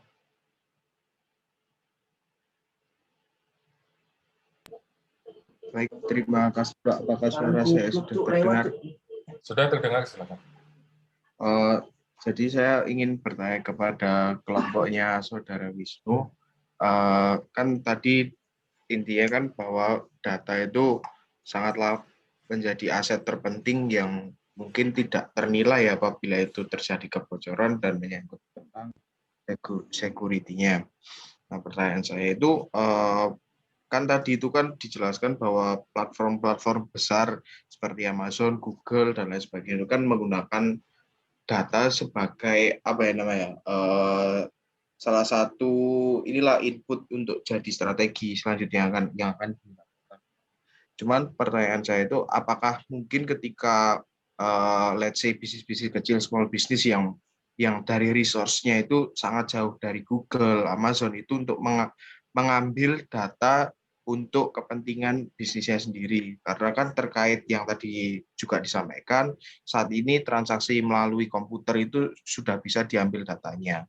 Nah, tapi di sana ketika small business itu mengambil data-data melalui secara digital itu juga terancam namanya privacy itu tadi.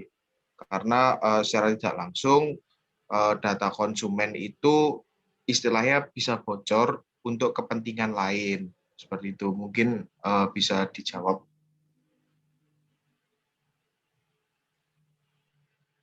Mau ditampung dulu atau langsung dijawab kelompok 5?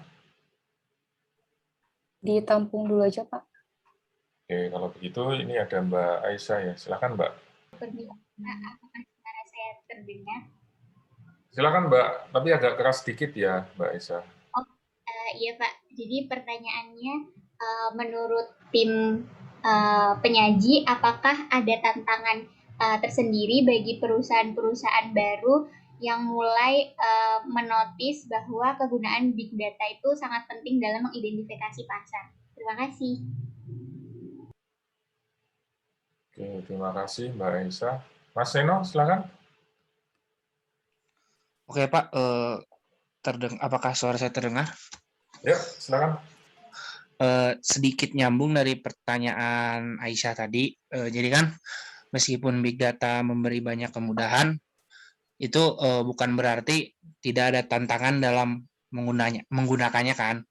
Nah, saya mau dicontoh salah satu kesalahan yang sering terjadi adalah misalnya perusahaan atau organisasi hanya menggunakan data tanpa melibatkan manusia.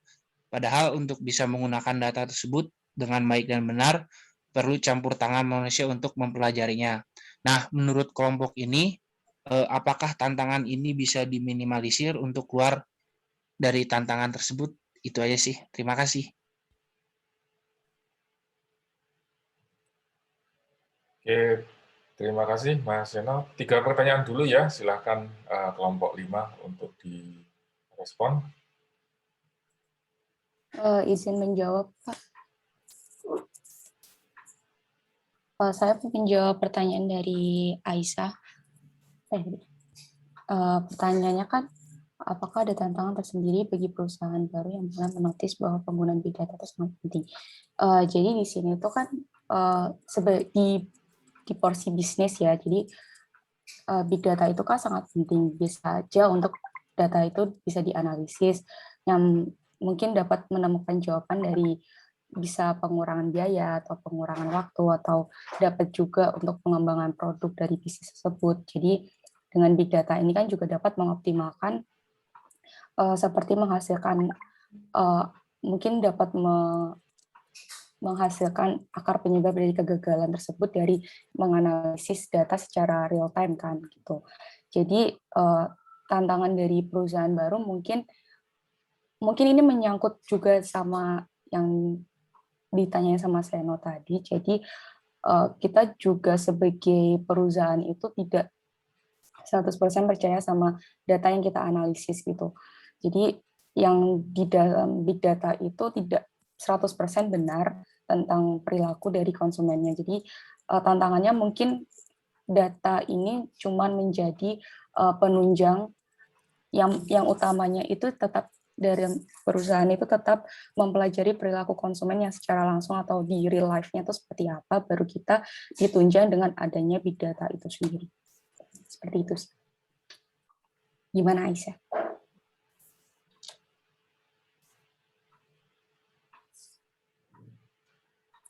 Iya, sama-sama. Oke, sebelumnya saya juga izin menjawab pertanyaan dari Mas Anarga, yaitu pertanyaannya apakah small business itu juga dapat memanfaatkan dari kemampuan untuk mengambil data guna kepentingan bisnis mereka itu sendiri. Sebelumnya saya ingin menjelaskan dulu, kayak kita harus bisa membedakan antara perusahaan besar yang bergerak di bidang collecting data dan juga perusahaan atau sebuah pihak yang memanfaatkan data tersebut untuk kepentingannya mereka. Contohnya Google, Apple, Amazon, Facebook itu adalah mereka perusahaan-perusahaan besar yang mereka selain juga bergerak di bidang untuk bisnisnya mereka, tapi mereka juga mengkoleksi data bahkan bukan untuk kepentingan mereka sendiri, tapi untuk bisa dibilang bisa jadi diperjualbelikan gitu loh. Seperti kasus-kasus kebocoran data seperti Google, Facebook yang kemarin juga diisukan terjadi kebocoran data yang dimanfaatkan untuk kepentingan politik di Amerika. Nah, seperti itu. Jadi kalau semisal perusahaan-perusahaan yang seperti Facebook, Google tadi itu, mereka lebih ke collecting data. Sementara institusi-institusi ataupun ada pihak-pihak tertentu yang memanfaatkan data tersebut, mereka bukan yang meng-collecting data. Jadi kalau semisal ditanya apakah small business itu bisa memanfaatkan data untuk kepentingan bisnis mereka sendiri, itu bisa. Tapi cara collecting datanya itu adalah dengan melakukan sendiri. Misal kita survei pasar, kita melakukan menyebar kuesioner, itu kita bisa memanfaatkan data dari konsumen kita untuk kepentingan bisnis dan untuk menentukan strategi. Tapi apakah kita berniat untuk menjual data dari konsumen atau orang-orang yang sudah kita survei itu balik lagi ke kita, karena biasanya di awal-awal ketika kita melakukan penelitian atau kita melakukan survei, itu kan kita juga bisa kayak ngasih disclaimer apakah kita akan memberikan garansi bahwa data yang kita rekam itu akan dijaga kerahasiaannya. Seperti itu, Mas Anarga. Apakah bisa menjawab? Baik, terima kasih Mas Rizky.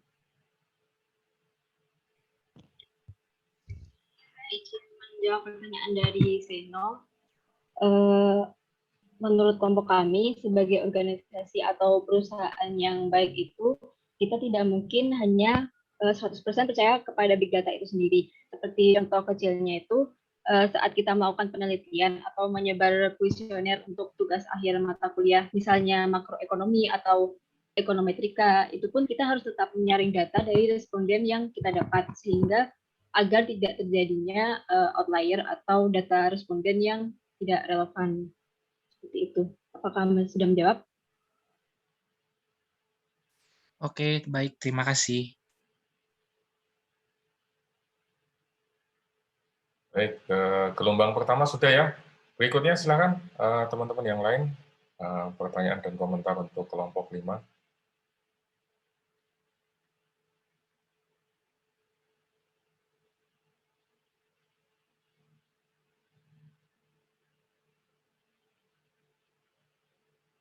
Ada yang sudah nonton ini, Social Dilemma? Pernah, Pak. Pernah nonton Sudah sampai pernah, selesai? Pak. Sampai selesai, Pak. Sampai selesai. Gimana kesan Anda? Dan agak takut sih, Pak, jadi.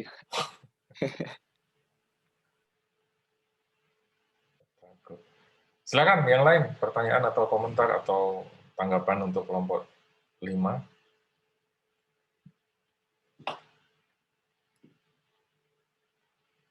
Dari kelompok 1, kemudian kelompok 6 mungkin, silakan. Nggak ada? Ini pada tidur semua ini kayaknya.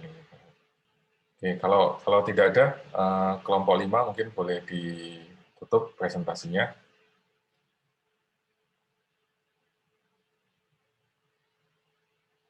Sekian presentasi dari kelompok kita. Apabila ada kesalahan, kita mohon maaf dan sekian, terima kasih. Selamat siang. Terima kasih kelompok 5, boleh kita kasih aplaus yang meriah. Sekali lagi ini adalah topik yang belum banyak dibicarakan ya tentang data dan surveillance. Walaupun demikian ini adalah sesuatu yang perlu mendapat perhatian kita bersama, apalagi kalau di Indonesia kita punya platform besar selain Google, Facebook. Kemarin Gojek dan Tokopedia itu juga baru saja melakukan merger. Anda bisa bayangkan nanti integrasi datanya akan menjadi seperti apa begitu. Ini sedikit intermezzo saja. Kemarin saya menulis di Kontan, sudah dipublikasikan beberapa waktu lalu. Message-nya sama ya, bahwa kita saat ini, kehidupan kita saat ini didominasi oleh perusahaan-perusahaan besar tadi. Kalau di artikel itu disebutnya sebagai big other begitu. Kalau di sini ditulisnya sebagai digital superpower atau big tech. Kemudian sama yang seperti sudah kita diskusikan di kelas, jadi kalau di sini kritik saya adalah mereka memanfaatkan kekuatan platform untuk melakukan akumulasi, kemudian konsentrasi kepemilikan, kemudian termasuk nanti bisa melakukan surveillance, mengumpulkan data yang banyak, dan lain sebagainya. Sehingga mereka pada akhirnya nanti bisa mendapatkan momentum, kemudian bisa menjadi membantu mereka untuk mengumpulkan kekuatan sehingga bisa membentuk kekuatan monopoli yang besar. Nah, tambahan sedikit di sini, ketika kita menghadapi situasi COVID semacam ini, mungkin ini yang belum pernah saya sampaikan di kelas, adalah bahwa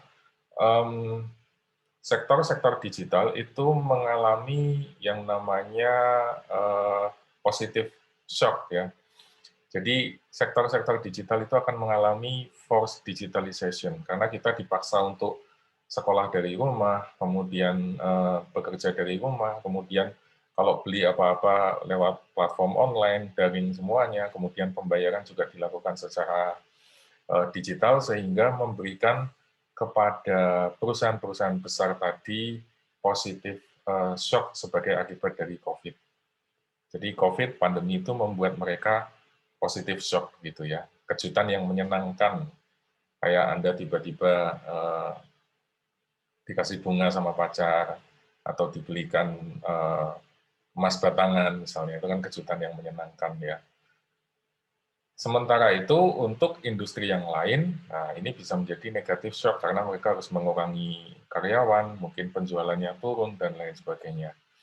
Nah, negatif shock ini, Mas dan Mbak sekalian, ini membuat kita menjadi, ini yang perlu, kalau di sini yang ingin saya sampaikan atau yang ingin saya tegaskan di sini adalah bahwa sektor digital itu mendapatkan keuntungan atau mendapatkan berkah dari COVID pandemi ini. Karena mereka bisa mendapatkan positif shock karena forced digitalization tadi, mereka mendapatkan positif shock, kemudian penjualannya naik, penggunanya bertambah, kemudian interaksi usernya semakin tinggi, dan seterusnya, dan seterusnya. Kemudian, akibat dari positif shock ini, bukannya mereka mengurangi karyawan atau membatasi aktivitas, tapi justru terjadi lebih banyak akuisisi dan lebih banyak investasi. Nah, inilah yang kemudian menjadi dasar, menjadi alasan mengapa mereka terus kemudian mengalami atau melakukan merger dan akuisisi. Ini analisis saya ya, maksudnya bukan informasi dari orang dalam begitu ya. Yang paling tahu tentu orang dalam dari Gojek dan Tokopedia, tapi berbekal dari digitalisasi tadi, forced digitalization, terus kemudian mereka mendapatkan positive shock, itu membuat mereka, mendorong mereka untuk memanfaatkan momentum ini, sehingga momentum ini digunakan untuk lebih banyak mengakuisisi, lebih banyak melakukan merger, karena perusahaan-perusahaan digital inilah yang menguasai infrastruktur digital. Mereka yang pegang data, mereka yang pegang informasi, mereka pegang algoritma, dan mereka juga yang memegang konektivitas. Terus apa konsekuensinya buat kita? Ya sekali lagi saya tidak muluk-muluk ya.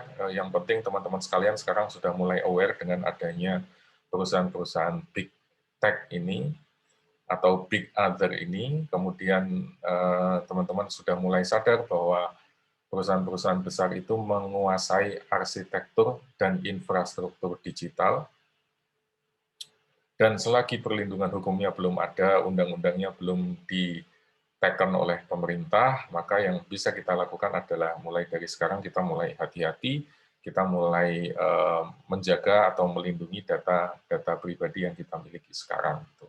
Menurut saya itu langkah awal yang jauh lebih bijak yang bisa kita lakukan, yang lebih realistis.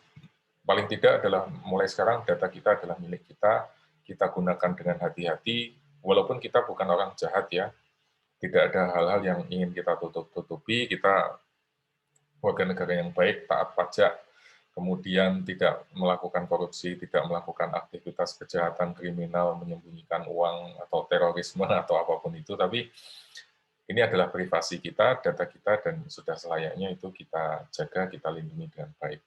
Mungkin key message-nya atau key takeaway yang ingin saya sampaikan adalah di situ. Karena kalau kita semua sudah mulai aware, mungkin ke depannya nanti akan jauh lebih baik lagi gitu ya. Kita sama-sama membangun awareness agar supaya perlindungan data ini bisa dijalankan dengan lebih baik.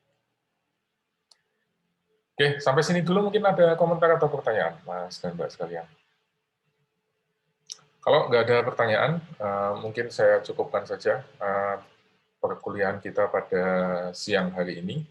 Kemudian sekali lagi pengumuman bahwa pekan depan adalah pekan terakhir ya, sekaligus kita gabungkan sesi 13 tentang post-truth dan disinformation, sekaligus sesi 14 untuk wrap up dan review materi yang sudah kita bahas dari awal sampai akhir. Kemudian jangan lupa post-class activities-nya dikerjakan. Kalau ada hal-hal yang membingungkan terkait dengan Python atau PyCharm atau apapun itu, silakan email saya, nanti segera saya tanggapi gitu ya. Kemudian kelompok 6 nanti presentasi terakhir, silakan disiapkan dengan baik materi-materinya. Kalau ada kesulitan untuk mendapatkan paper atau apapun itu, silakan juga email ke saya, nanti bisa saya bagi ke Anda sekalian. Oke, mungkin itu dulu Mas dan Mbak sekalian untuk pertemuan kita yang ke-12 hari ini tentang data dan surveillance. Seperti biasa, nanti rekamannya akan saya unggah ke YouTube, bisa Anda simak, Anda tonton untuk referensi, sekaligus nanti untuk belajar menjelang ujian akhir. Kita ketemu lagi insya Allah pekan depan, sehat-sehat selalu, jangan lupa dikerjakan tugasnya. Saya akhiri, billahi taufiq wal hidayah. Assalamualaikum warahmatullahi wabarakatuh. Waalaikumsalam. Terima kasih Pak. Terima kasih ya. Kasih Pak.